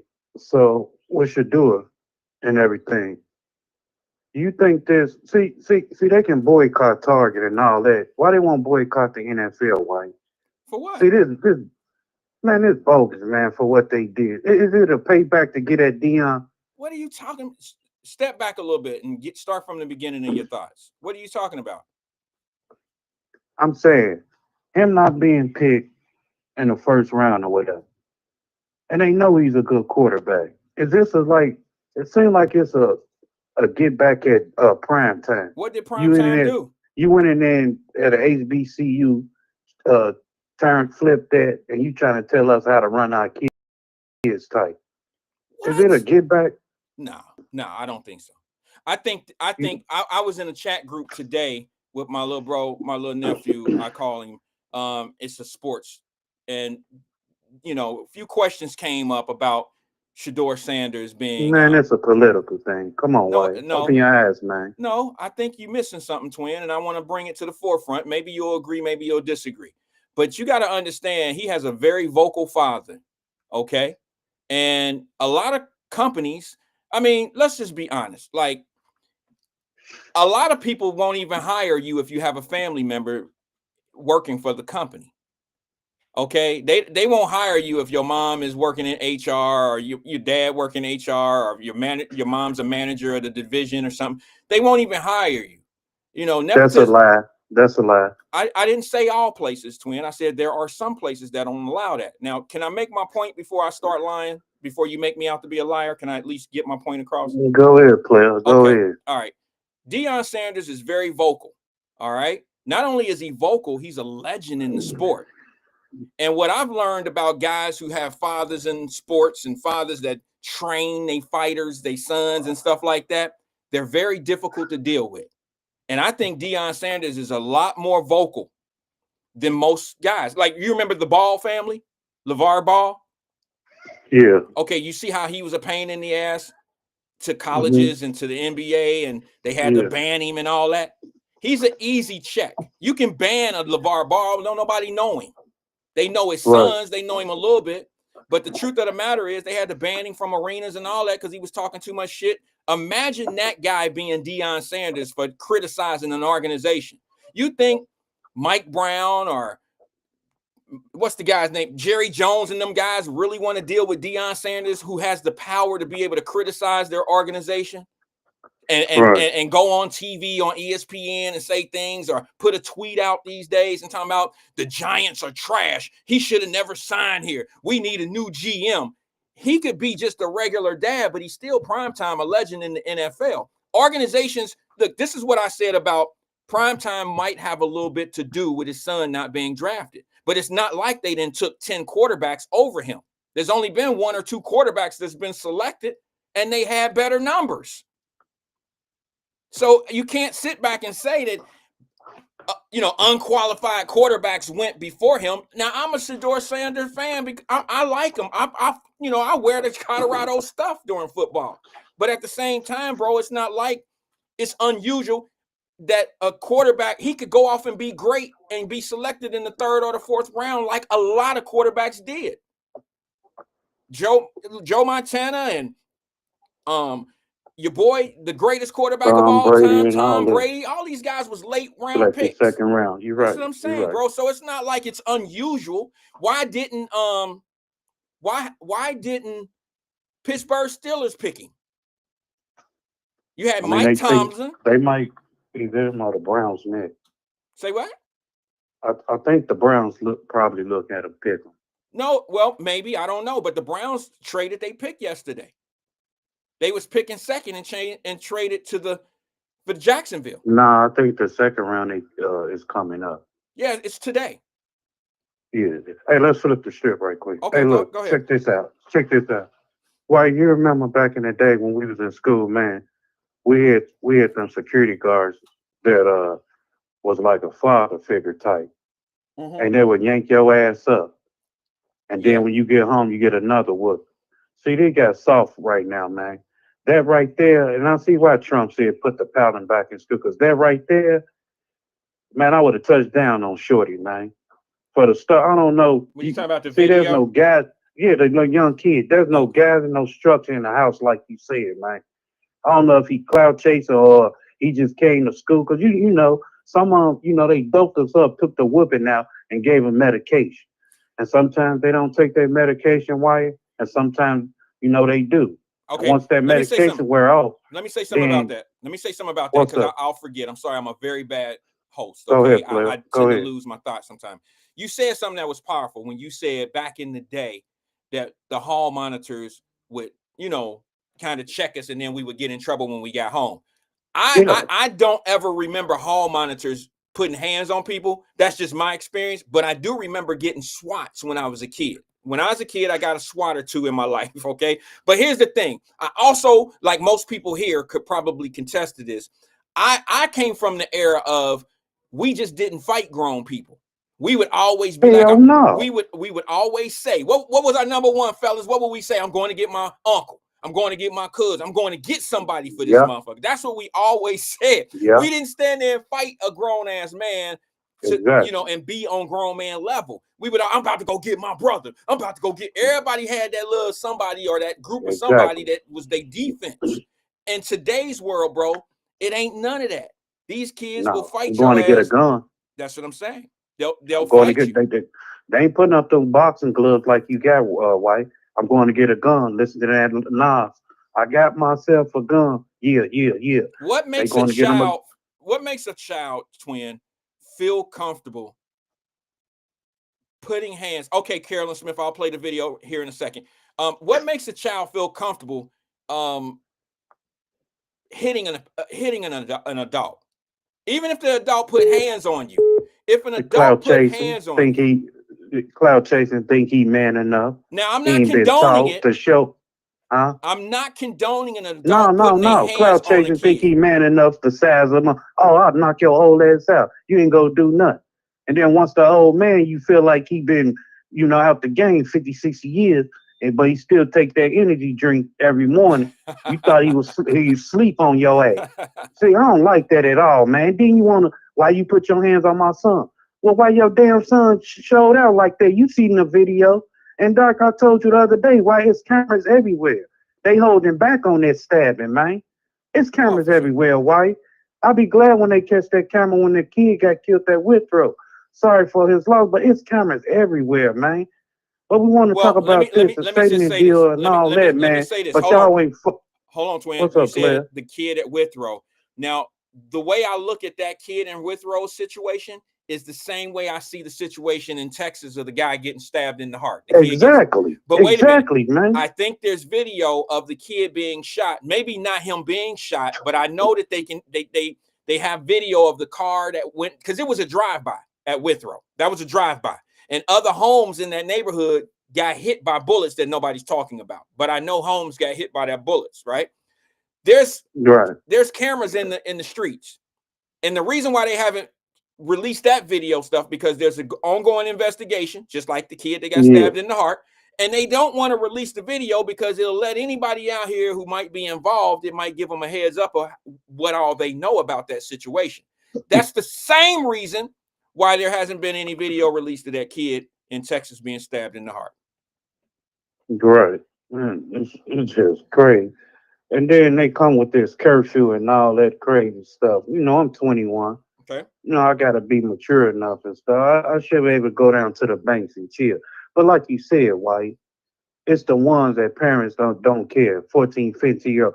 Like this girl from Winter, young lady from Winter. I'm chilling, you know, at Jefferson. That's my spot. I'm chilling on the patio. So they saying F you being, you know, going up the street. I said, man, you know better. You know better. I'm gonna call your mama. Man, you know better. Man, I ain't know no. What you mean, OG? No, you know better. So I called his mama. Hey, get your son before he be in jail. And then she called me back, fat me, thanks, twin. Cause I ain't want him to go to jail, man. And the police on the corner. And they clown F you going up while people out there, you know, kicking it and everything. You ain't got it, man. Fuck you, hunky. Well, Come on, man. hold on. Let me say Don't something. do it. Let me say something about something like that. There's a video in Wyatt Live Messenger group right now that somebody put in. I don't remember who did it. I don't know who it is, but it's a fight of two girls in Moosewood. Y'all seen that video? Yeah, I did that, and they sat back and watched. That was you. That was you that put that yeah, in. man. I said, promise look on at my this, mama. man. I promise on my mama that I didn't know it was you. I didn't know it was It you. was me. When But hold on. I see, anytime I seen you some, I want you to, you know, bring it up and see what y'all think about this. But y'all want to focus on the stadium deal and other little Well, crazy issues. everything's important, but when we focus in on something, we need to try to come up with solutions. Okay. The stadium deal, that's important. I guess, you know, it's important to a lot of people because it's an economic situation in the city. However, when we're talking about things of the future, you have to include the children in the future. Yeah, you're right. The stadium is a future project. It's the future economics of the city. But what's more economical? Your people, the kids, the children of the city, or some stadium. So I see what you're saying. But at that fight, that fight that's in our messenger group, like I said, twin, I promise you, I didn't know you sent it. But here's the thing: I have mixed feelings about it. It looked crazy. It looked crazy. It's in Moosewood. It's two little girls fighting. Everybody got video camera out. Everybody filming it. Everybody oohing and eyeing. And one little girl's mama is right there. And they fighting. And let me say this to you. I know a lot of people going to disagree with me because they're going to think I'm condoning this behavior. But that was old school. That's how it used to be, except for the cell phones. See, I'll be honest with you. I don't condone fighting. But at the same time, man, that was a fist fight. I don't condone it. I don't condone it, but it was a one-on-one fist fight. And the mama was like, don't nobody jump in. Yeah. Don't jump on my daughter. And her daughter got slid. Her daughter, they slid. The daughter got beat. Okay. But at the same time, no shooting, no killing. And listen, man, fights are going to happen. It's just human nature. I wish it wasn't, but it's human nature. At the same time, bro, I have mixed feelings about that fight because it could have went south. It could have been much worse than what it really was. You understand what I'm saying? Right. I'm about to ask Tanika a question. Tanika, no. Ain't nowhere in here. No. It's about law structure and what you know about the organization. MS-13, I was locked up with 2 on Wyatt. They ruthless. I They know. treacherous, man. You talking about what sleeping one eye open, doing them shanks at night, getting them ready in case the deck go up, Wyatt. Mm-hmm. They roof when the Latin Kings and them combined together, man. I was on the bogus deck. I said, man, I'm on here with the kill at the Cook County Jail, man, in Chicago. Okay. And I said, man, I'm on here with them, the Latin Kings, and I'm like, man, they about to set this up. So I had to sleep with one eye open, man, because it was about to go down. And under their structure, White, Mm-hmm. they yeah, you have to under their initiation, yeah, you have to go out and kill somebody. I mean, a lot of And people I don't hate know to how say it vicious. on the MS-13. Yeah, they're different. Yeah, They're different. yeah, But they look, way let me totally let me tell different. you how different they are, twin. I don't know if you know about this, but I watched I watched an interview about 6 months ago, and it was the black gangs in Chicago were starting to get together to protect their neighborhoods because of the Latin gangs that were coming in due to the immigration. I don't know if you've seen that or not, but Dang, what is they well, call him? uh, It was a different game, White. They call them some. And they tried to come. I mean, it's so messed. You not go do it, player. Hey, look, they tried to come across where I'm from, from 63rd all the way. Y'all known for 55th and on back to 26 in California and everything. Y'all known for that. But when you come across a little bit across 55th to 63rd and all that, it's going down. And you trying to invade what a nigga's at, the real nigga that get out these shorties don't care about. Man, they crashing out for real, for real. And you coming across, it's certain territories in Chicago wide that you can't cross.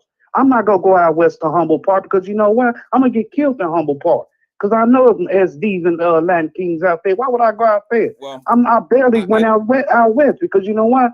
It's CVLs and all that out there, and I'm a D. Why would I go out there when I know? But you know what? Why? I had to get acquainted with them. Like, hey, what up, fam? And I mess with this bra here and all that. Oh, that GD nigga. And I have to, hey, what you is, fam? Man, I'm GD. And so, who you know out here? And I have to, because I was scared like a mother. I'm in their territory. I'm GD and they right. man, they about to take my head off. Why?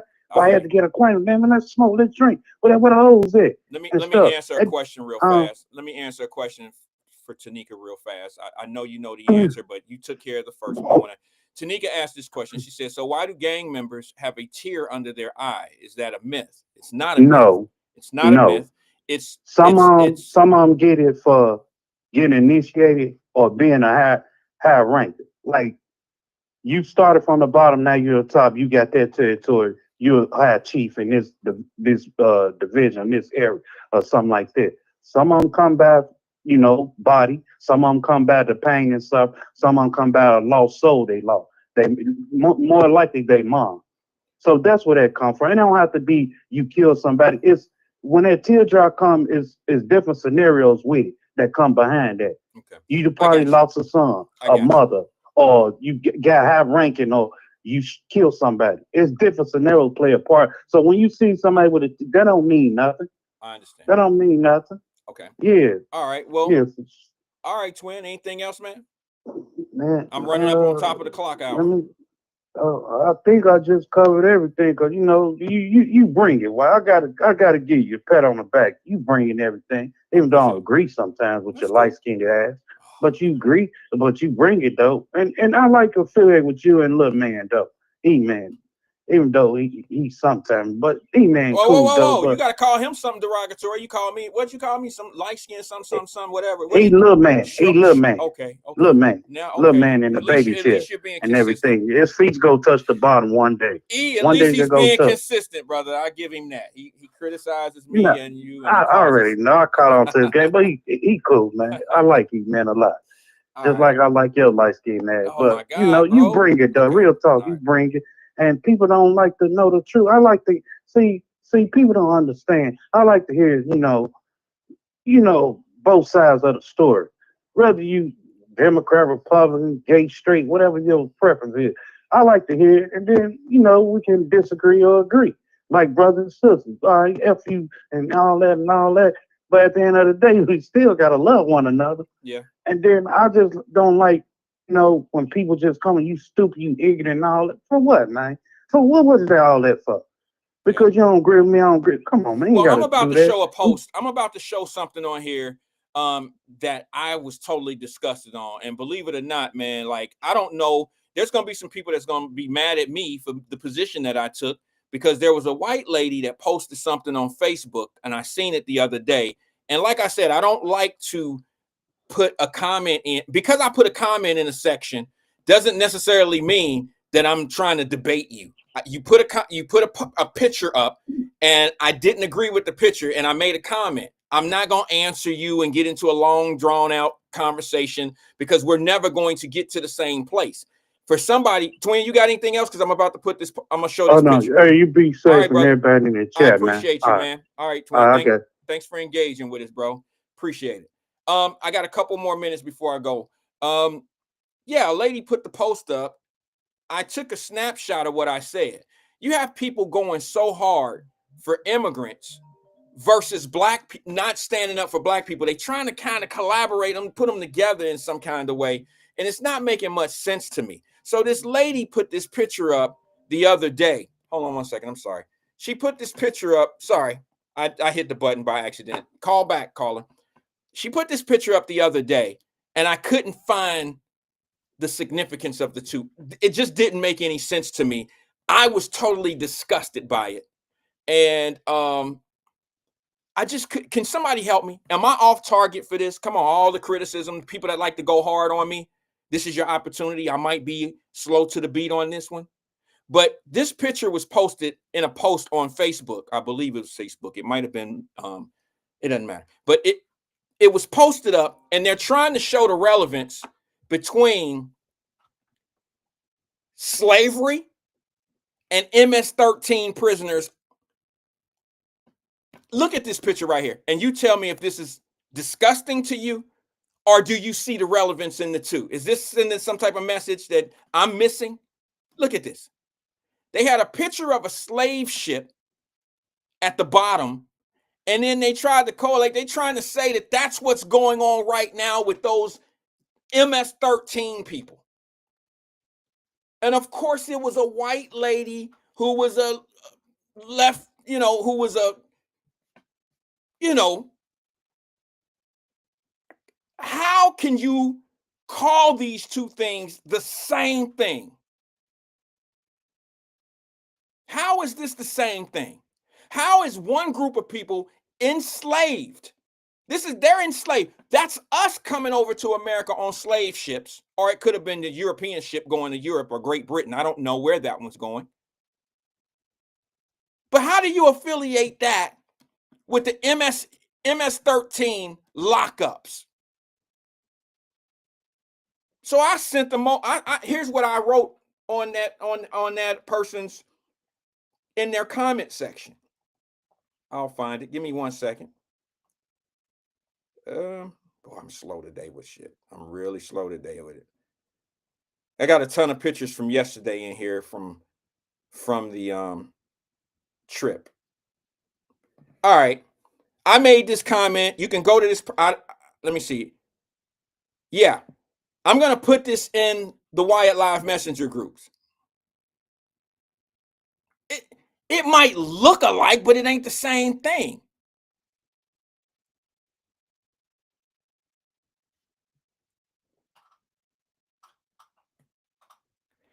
Tanika said, "This is horrible. It's humane. They were enslaved too. If you know, you know." Who? The MS-13 guys? The guys that chose gang life and now they're in a penitentiary for life for gang activity from their country? This isn't a group of guys that we imprisoned. That's in another country.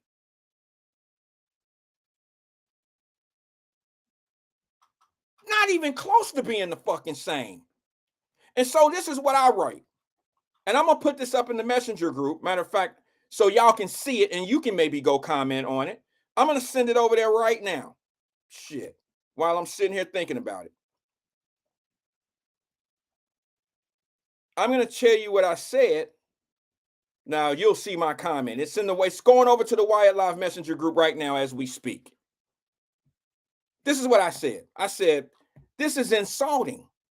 Leave it up to someone trying to make a point who has no clue of the differences between these two situations. Typical of someone trying to say something powerful, but looking foolish. And then at the bottom, I said, only one of them are criminals. The others were enslaved. You should know the difference. I don't get it.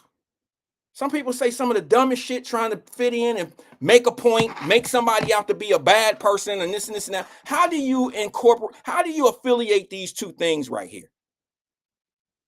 And the person who actually put that post up, it's in the Wyatt Live Messenger group. Go on over there and ask them what they talking about. Or if you with them, go over there and tell them, yeah, I get it. I understand. You're right. I don't see how you compare Black people being shipped to America to MS-13 gang members being held in prison in their own country for being savages. Show me one of them over there that's not tatted up in initiation gang tats, murder tats. And you're going to put them on the same picture of a slave ship? Come on, man. That's just too much. That's too extreme. And that's what you're dealing with right now. You got people that just want to be part of the conversation so bad, they'll look asinine foolish just to make a point. I was totally insulted.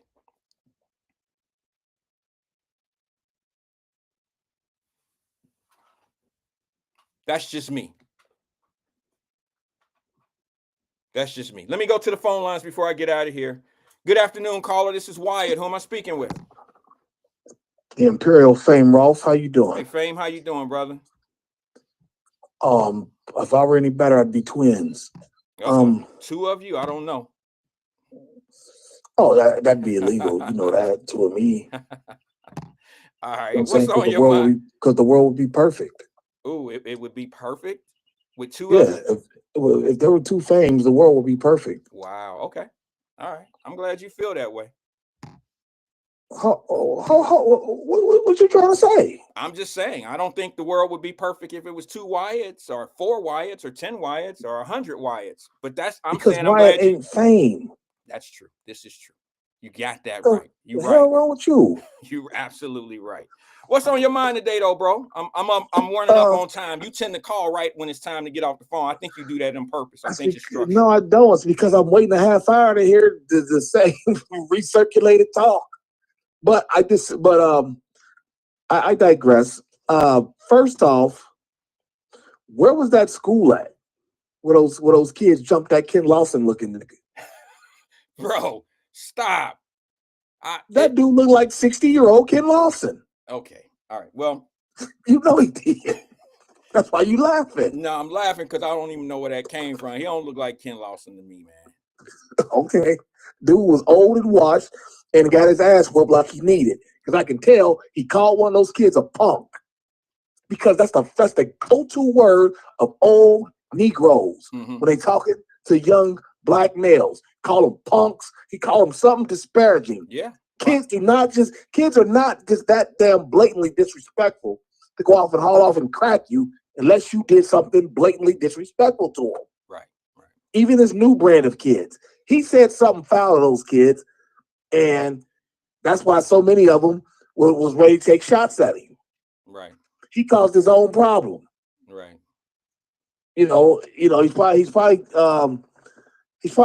just too old of an individual from a past generation to work with today's kid. Right. You're probably right. And that gives them every reason and that justifies the reason why they would punch an old man, like you justified that punching of that old man the other like last month, the 75-year-old man that those kids beat up. They beat his ass because he said something bad to him.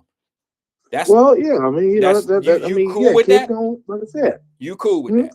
You cool with that? He should have just never said what he said. Although we don't know what he said, I'm sure you can think of something that he said. You can make it up or put it in his mouth. But you're justifying he got his ass whooped because he said the wrong thing. Your cynicism bugs me. Why? Am I not saying the truth? No, you're being a complete cynic trying to be sarcastic. No, I'm not. I'm Oh, telling you okay. because Okay. you Well, if you're just not being did sarcastic, you okay, I'm not sorry. justify those young men beating that 75-year-old man up in city of Cincinnati because he said something to them fly? No, there's reasons and excuses. This is their reason. I'm not giving them any excuses. I'm just telling you why they did it. More than likely, not having So been can there. we get past why they did it? Because this is the second time that you're coming up with the why. Can we come up with the what we? Yes, because notice that both situations, the local one and the one in the video, involved elderly black men. You can look at that black man on that video and tell he's elder. Okay. He's 60 plus. Okay. Can we agree to that? Yeah, probably so. I don't know how old he is, but yeah, I would give you that. He's probably 60 plus, but he's not the only one that got punched. That was the initial person, but there was other guys that were getting swung on too that were hall monitors, and they wasn't 60 nothing. They look like 30, they look like 40-year-olds. Because when it's on, a lot of these hall monitors go in the buildings, they talk greasy to kids. Okay, let me ask you something, Fane. Do you think a young man that's raised by a father punches a guy his father's age or his grandfather's age? Do you think that that's a common thing because somebody said something wrong to them or, pissed them off? Do you think a guy that's been raised properly by a father that same kid would punch a guy his father's age or a guy his grandfather's age? I don't usually do supposition, but yes, just to you humor do. You're doing it I'll now. say, Yes, I'll you say, do. I'll Yes, say you no. do. You do it all the time because you're sitting up here saying the man probably said something to the kids, and you don't know that that's a fact. So yes, you do. No, but like I said, just to humor you, I said I doubt that a kid who's raised properly by a dad or a proper mother. Oh, here we go. A proper I- single mother. I'm gonna let you do yourself in. Those boys see their mama jumping. Yeah, you just showed the damn video. You just talked about the video of the women in Moosewood fighting. Mama sitting back saying, "Don't nobody jump on my baby. I'm blah blah blah." Those boys, they probably got a mother just like that. Well, for the record, and I'm gonna say you have a point there, but I will say this. When the grown men seen us in the hood when we was growing up, it wasn't about being mad forever at one another. They would make us square up and box it out. And that was what the grown men did. That was, unfortunately, in some worlds, that's not proper, but it solved our issue. We squared up and we boxed, and everything was Gucci after that. So to say that these mothers allowing their kids to fight is out of pocket, that's what men do too. Matter of fact, men are in most cases are a little bit more aggressive when it comes down to raising kids, especially raising little boys, because the way I grew up, your uncles and stuff like that would punch you in the chest. They was physical to you to discipline you, right? Yeah, because anything goes when it comes to black children, especially black boys. You can do anything you want to a black kid because they got to get the message that they need to toughen up because their generation ain't shit. Well, y'all soft, y'all little young punks, y'all got it too easy out here, blah, blah, blah, blah, blah, blah. All that old nigga shit that they've been talking to you when you was 10, 12 years old. Well, that they were telling your mama and daddy when they was 10, 12 years old. The old niggas in front of them. You might have a point there. I mean, but that's not the kid's fault. Somewhere there's a disconnect. Exactly. I understand that. I've always said that. Kids. You just made my point. I've always Black said Ryan, that. Are you in the audience? Because me and this brother about to move on. I've always said that, though. I've always said it's the parents' fault. It's the adults' fault who raising the kids. The lack of parenting and the lack of kids, conflict resolution. That's the beginning of it all. That starts at home. Right. Then why, pray tell, do you continue to try to argue that with me? I'm not. What are we talking about? I'm not arguing that point. We have the same, brother. We're coming to the same conclusion. Yeah, but you keep saying it. I guess it's your delivery of, the way. Like, okay, I would say the mother might have been aggressive. Your thing is, it's these crazy ass black mamas that don't know how to raise their kid. That's just the presentation of your point. Is kind of it's throw me off a little bit. I presented the point that you already illustrated, but with the Moosewood situation. Okay, but what did you say? How did I you said describe? what How you did said. you A describe black, that? a No. woman. I don't remember using race, but Yes, you just to did. humor you, I'll use it again. A black woman sat there and let two young ladies fight. Several black women sat and watched two ladies fight, and one of them said, "Don't bother my baby. Let them rumble." And let me get this straight. You don't think a black man did that? A black man would do that same thing if we had a fist fight going on? I don't know. Yeah, We don't have a fist fight going on of black men. We have the black men that were in the video of Ken Lawson getting punched. They were trying to stop shit. They were trying to stop shit or stump shit? Stop. No, they was stumping. Bring it into it. They were trying to bring it into it. You know, Oh they were yeah, trying to, because it was get in front of the already, it was teacher. out. That's not the prop. That's not where you do something like that, brother. You can't sit there and punch a 70-year-old man and drop him, and then other kids jump on him. The other guys are gonna push the kids off. Well, they were trying to, like, again, the black men were trying to stop that, but the black women down in Moosewood were encouraging it. No, I can't say that they were encouraging the fight. I would say don't nobody touch my baby. Right. She didn't what want is her, that? She didn't want her what baby. What is that? Let my baby rumble. Encouraging. Fame. That's the hood, bro. It go down like that. She was trying to stop her daughter from getting jumped. If y'all gonna fight my baby, it's gonna be heads up one-on-one. If she grab your baby and take her in the house. Well, Fame, we can't be out here acting like animals, y'all. Hold on. I remember. I specifically remember a fight in the Fame between two dudes I was cool with, a dude from Williamsburg and a dude from City View, and they rumbling. You know, we all kids like, ooh, this black lady. You know, she was elderly, probably 40. Hell, truth be told, it might have. Looking back, that might have been Miss Pat that did that. Y'all know, you know, people in the audience, y'all know Miss Pat from Emmanuel's show. She don't listen to this show much or doesn't tap in much, but y'all know Miss Pat. That might have been her from the window saying, y'all out here fighting each other. Y'all need to be fighting the white man, blah, blah, blah. Y'all looking like animals out here. I remember that in 1985. So don't sit up here and say that I'm trying to diss black women. No, what I'm saying to you is I had torn feelings about that fight in Moosewood because it looked like a throwback fight. I didn't see no shooting. I seen a parent out there, like, you know, it looked like the little girl was being bullied or something was going on. And enough is enough, bro. She said, don't jump on my daughter. Let them go. That's some normal shit where we from. I'm sorry. I get it. Listen. Shout out to brother Jesse Carradine. You know, I know he does boxing. And matter of fact, he, you know, yeah, that's my dude.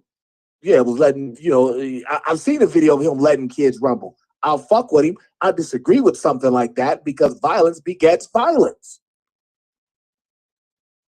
Okay, you might have a point. You know what I'm saying? Yeah, I mean, in the 7 minutes I've been on the phone, I might have had a point 8 times already. Nah. When you can't just say, Fame, you're right. We are enriched and ennobled to hear your voice. School us because we're a lost tribe on this damn show because we're encouraging kids to fight. We're sitting here listening to some fake ass retired gangster who got in one little fight in Chicago and his mama sent his ass to Cincinnati. We're sitting there listening to that knucklehead shit and encouraging it. Stop letting kids fight. If you see kids locking up, squaring up, chesting up, get your big ass in between them and stop it. Yeah. You know what happens these days when you do stuff like that, bro? Then maybe it's your damn day to go. Yeah, you can't stop the inevitable. So why don't you have that same energy for the beginning of that behavior versus the tail end of it? What? Because that's all I see. Well, of course. You're showing me the tail end of it. Yeah, I'm telling you how to prevent you're not at the tail end of it. When you see kids ready to fight, stop it if you're an adult. Yeah, we do try to stop it. But most people in today's world, bro, are not trying to get mixed up with other people's kids. They're not trying to put their hands and stop fights with other people's kids. They're just not trying to do it. There's repercussions to that. Trying to get out of the projects. Wait a minute, hold on. But it don't just be in the projects. Just like you said, that teacher who was defending herself, you called the teacher. About big body. You talking about that big 230-pound teacher, the way that she just manhandled that little 110-pound 8th grade girl. The little girl was probably 98 pounds. All right. But that little girl and also, that teacher was every bit of 225. whatever she was, that little girl, That was a big stocky whatever motherfucker. she was, that little girl wailed off on her like she wasn't, like she was not an adult, like she wasn't nothing. That teacher And ate them just like like the Scooby young snacks boys in the and hallway, manhandled her. just like the Because young that boys, teacher, I couldn't block that teacher, just that like female the teacher. young boys in the hallway beat that old man's ass, just like that. Just like that. Just like the young boys that beat up the 75-year-old man in Cincinnati and hit him with a tire. Just like that. You can't say nothing to some of these. You can't say nothing to some of these kids, bro. They'll go at you like you ain't shit because they don't recognize authority figures. They don't have any respect for anybody. It's sad. They respect authority. They ain't never punched they never punched their therapist that's putting them on Ritalin. Well, maybe they respect authority. They respect proper authority. They know their parents are dickheads. You sit around here all day, you never go to work, but somehow we've always got money. We've always got food in here. They know the kids ain't stupid. They need love. Okay, Frank, you sound like you're crying for adoption. Like you might want to get into the adoption house. Go get one of those. I'm too old to adopt now. No, you're not. You talking like you're ready for it, like you I'm got 50. It don't matter. That's a perfect age. By the time the process is over with, they won't let it happen. No. That's a perfect age. They not kicking 50-year-old asses. They kicking 70-year-old asses. You still got time to go. You got plenty of time to get you one couple of them 14-year-olds. I know what Hamilton County told me. Okay. It's gonna take you 20 years to adopt one? No, but it's gonna take well over a year. Okay, well, you got plenty of time, bro. You just turning 50. Like I said, they not kicking 50-year-old asses. They kicking 70-year-old asses. You got plenty of time. Okay, I'm gonna go down there and adopt a little light-skinned boy. Teach him how to cut, scratch, transform with finesse. Bro, why? What? You know what? I'm glad you said that. And you on the air. I'm gonna tell you this. I'm coming back. What you mean? I'm coming back. Is he coming back to DJing? Not to the public, like out to do shows or nothing.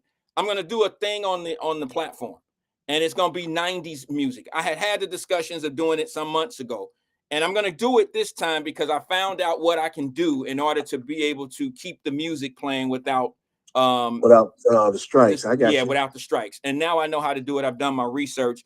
Now it's time for me to go out and get the equipment that I need to be able to do the show. You see what I'm saying? So we're gonna have the little 90s throwback, New Jack era, and all the old school stuff from the late 80s to all the 90s type of stuff. That's the market I want to go after. Okay, well, why don't you? Can you do one thing for me when you do your first set? Well, every set, make this a staple of your sets when you do this. I want you when you transform to the next song, transition to the next song. Mm-hmm. I want you to play that reggae joint. Calm down, selector. You know what I'm saying? And go to the next song. Selector, calm down. Okay, I'll find it. Yeah, I'll find it. Yeah, but and also well, yeah, we just talked about Moosewood. Was the brother saying that the kids in Moosewood are more important than the stadium deal?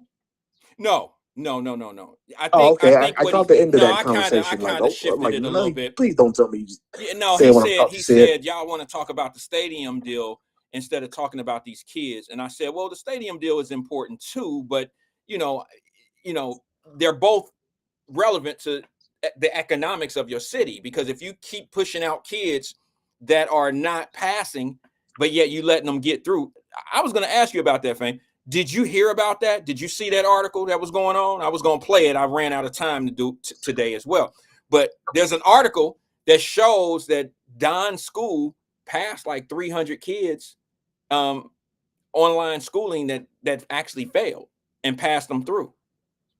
He's got to show that the kids are making some progress, or he's going to lose all his funding. Right, I understand. But I'm just asking, did you see that article?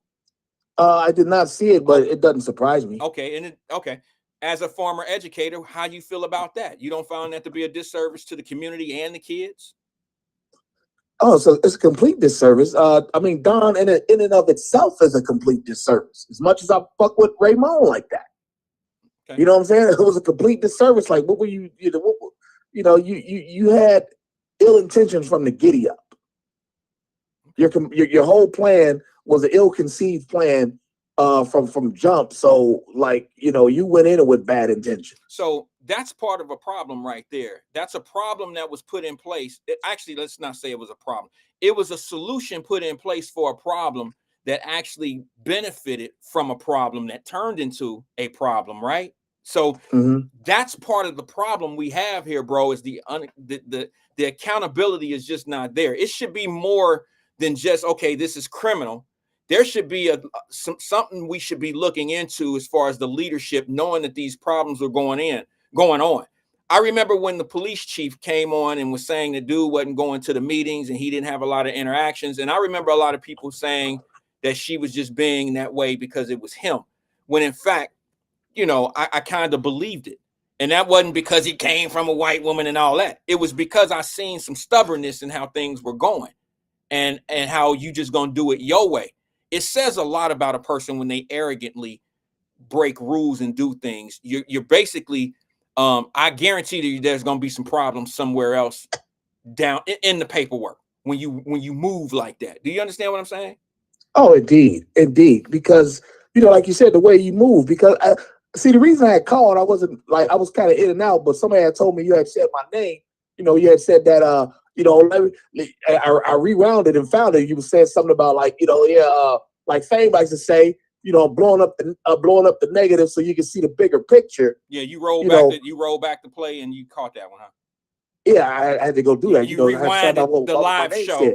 You rewinded the live show. Okay, I got you. Yeah, that's why Don went to the trouble they went to, because he's not Fame. He did it the wrong way. He blew up.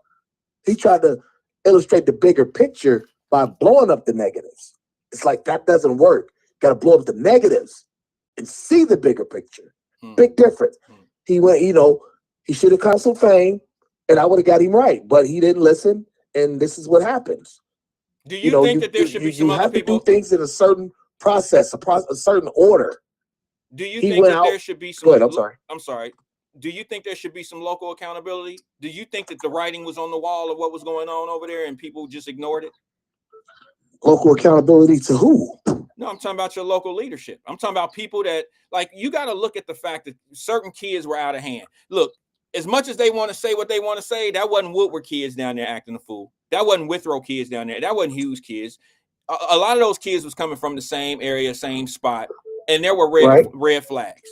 And unfortunately, when you get some kids from all these other schools, it sounds bad to just blame one when in fact we know where these particular kids are coming from. You understand what I'm saying? So it sounds bad when you point the finger because it's not fair when you got all these other people down there. You don't want to just say that's the culprit when there's other kids down there. One little boy got jumped down there. Remember when his dad got on the TV and was talking about that? Yeah. See what I'm saying? He said, I taught my son to fight back. See, that's what men do. They don't always, the conflict resolution is not always to fight back, but it is to be able to fight when you have to fight back. All right, that's what real men gonna teach their sons. And it's not necessarily teaching him; it's instilling it's the same thing, isn't some courage in him. Right, it's the same thing, isn't it? Installing something is teaching. I mean, yeah, but okay, just for the sake of not arguing, splitting hairs, I'll agree with you. Yeah, I'm just saying that sometimes when you raise a kid, it ain't always you can only go tell the teacher or the authority so many times.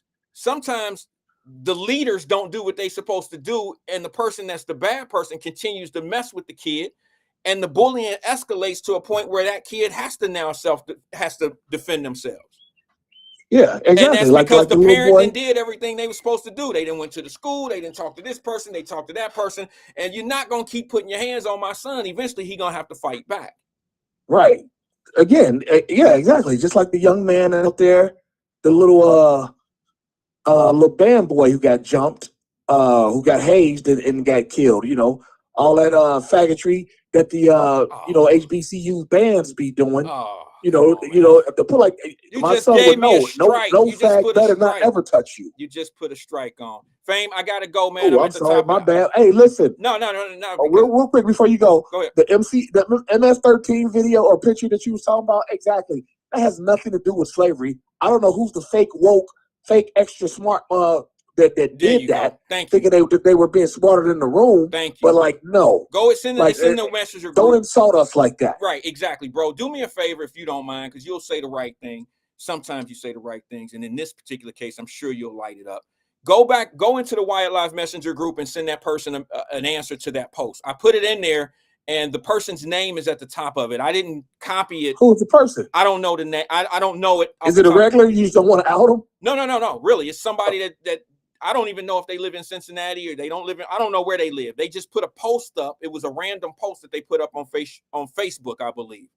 And what you should do is excommunicate them from the group. They're not in the group. They're not in the group. Oh, they're not. I just transferred it over to our group so everybody would know who it was. So if you wanted to go make it, because I don't care if you're Republican, Democrat, Independent, whatever you are. This has nothing to do with that.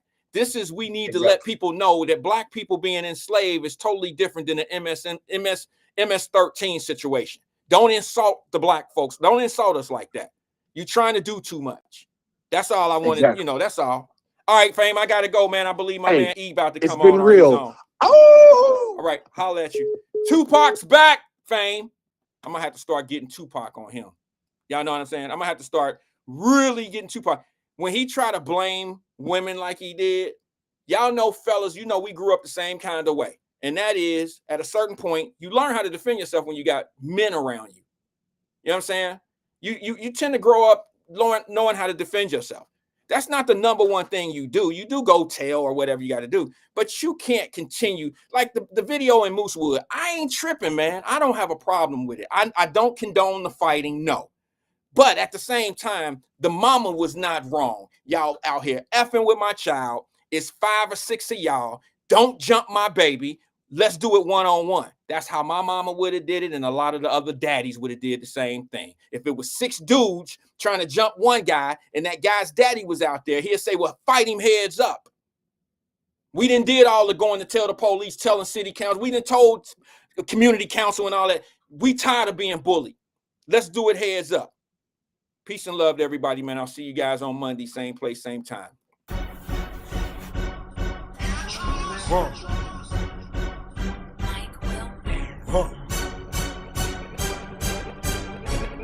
Maybach music. Tupac back. That's all these bitches screaming that. Tupac back. All eyes on me. Better picture me rolling, riding brand new rims, but them bitches are stolen. Stranded on death row. Brenda having my baby, but I'm stacking my paper. I need a brand new Mercedes. They screaming Tupac back. Tupac back. That's all these bitches screaming that. Tupac back. Tupac back. I'm 2 Glock strapped. Rolling down in Philly, this the new Iraq. Soon as I hit the hood, they screaming who got whacked. It's a recession on the work, I'm screaming who got crack. I'm sipping Hennessy, riding on my motherfucking enemies. Sliding in the back, I'm screaming MMG. 10 bitches and they dime, so it's Tennessee.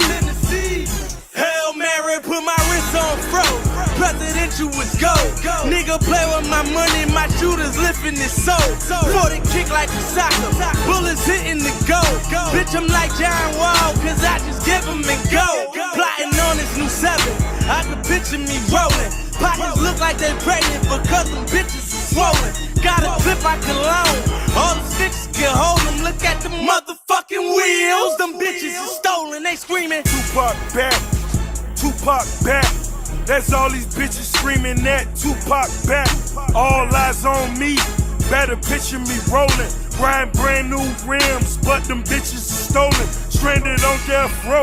Brenda having my baby, but I'm stacking my paper. I need a brand new Mercedes. They screaming Tupac back. Tupac back. That's all these bitches screaming that. Tupac back. Mommy is soldier, daddy is dead. To catch a nigga that did it and we gon' carry his head. Fucking 911, tell him have him a bed. I'm talking death row records, tell him hand me a chair and let it burn.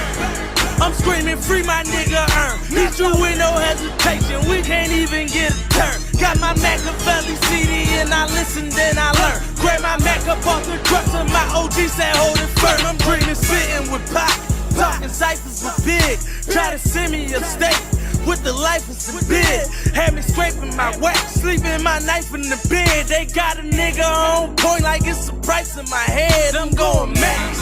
Got me knocking suckers on they back. In these cells, raising hell, trying to get back to the track. But don't never get it twisted, it's me Mill, we spitting fact. But somebody said they seen it and they mean it, so they steady screaming. Tupac back, Tupac back. That's all these bitches screaming that. Tupac back, all eyes on me. Better picture me rolling, riding brand new rims, but them bitches stolen, stranded on death row.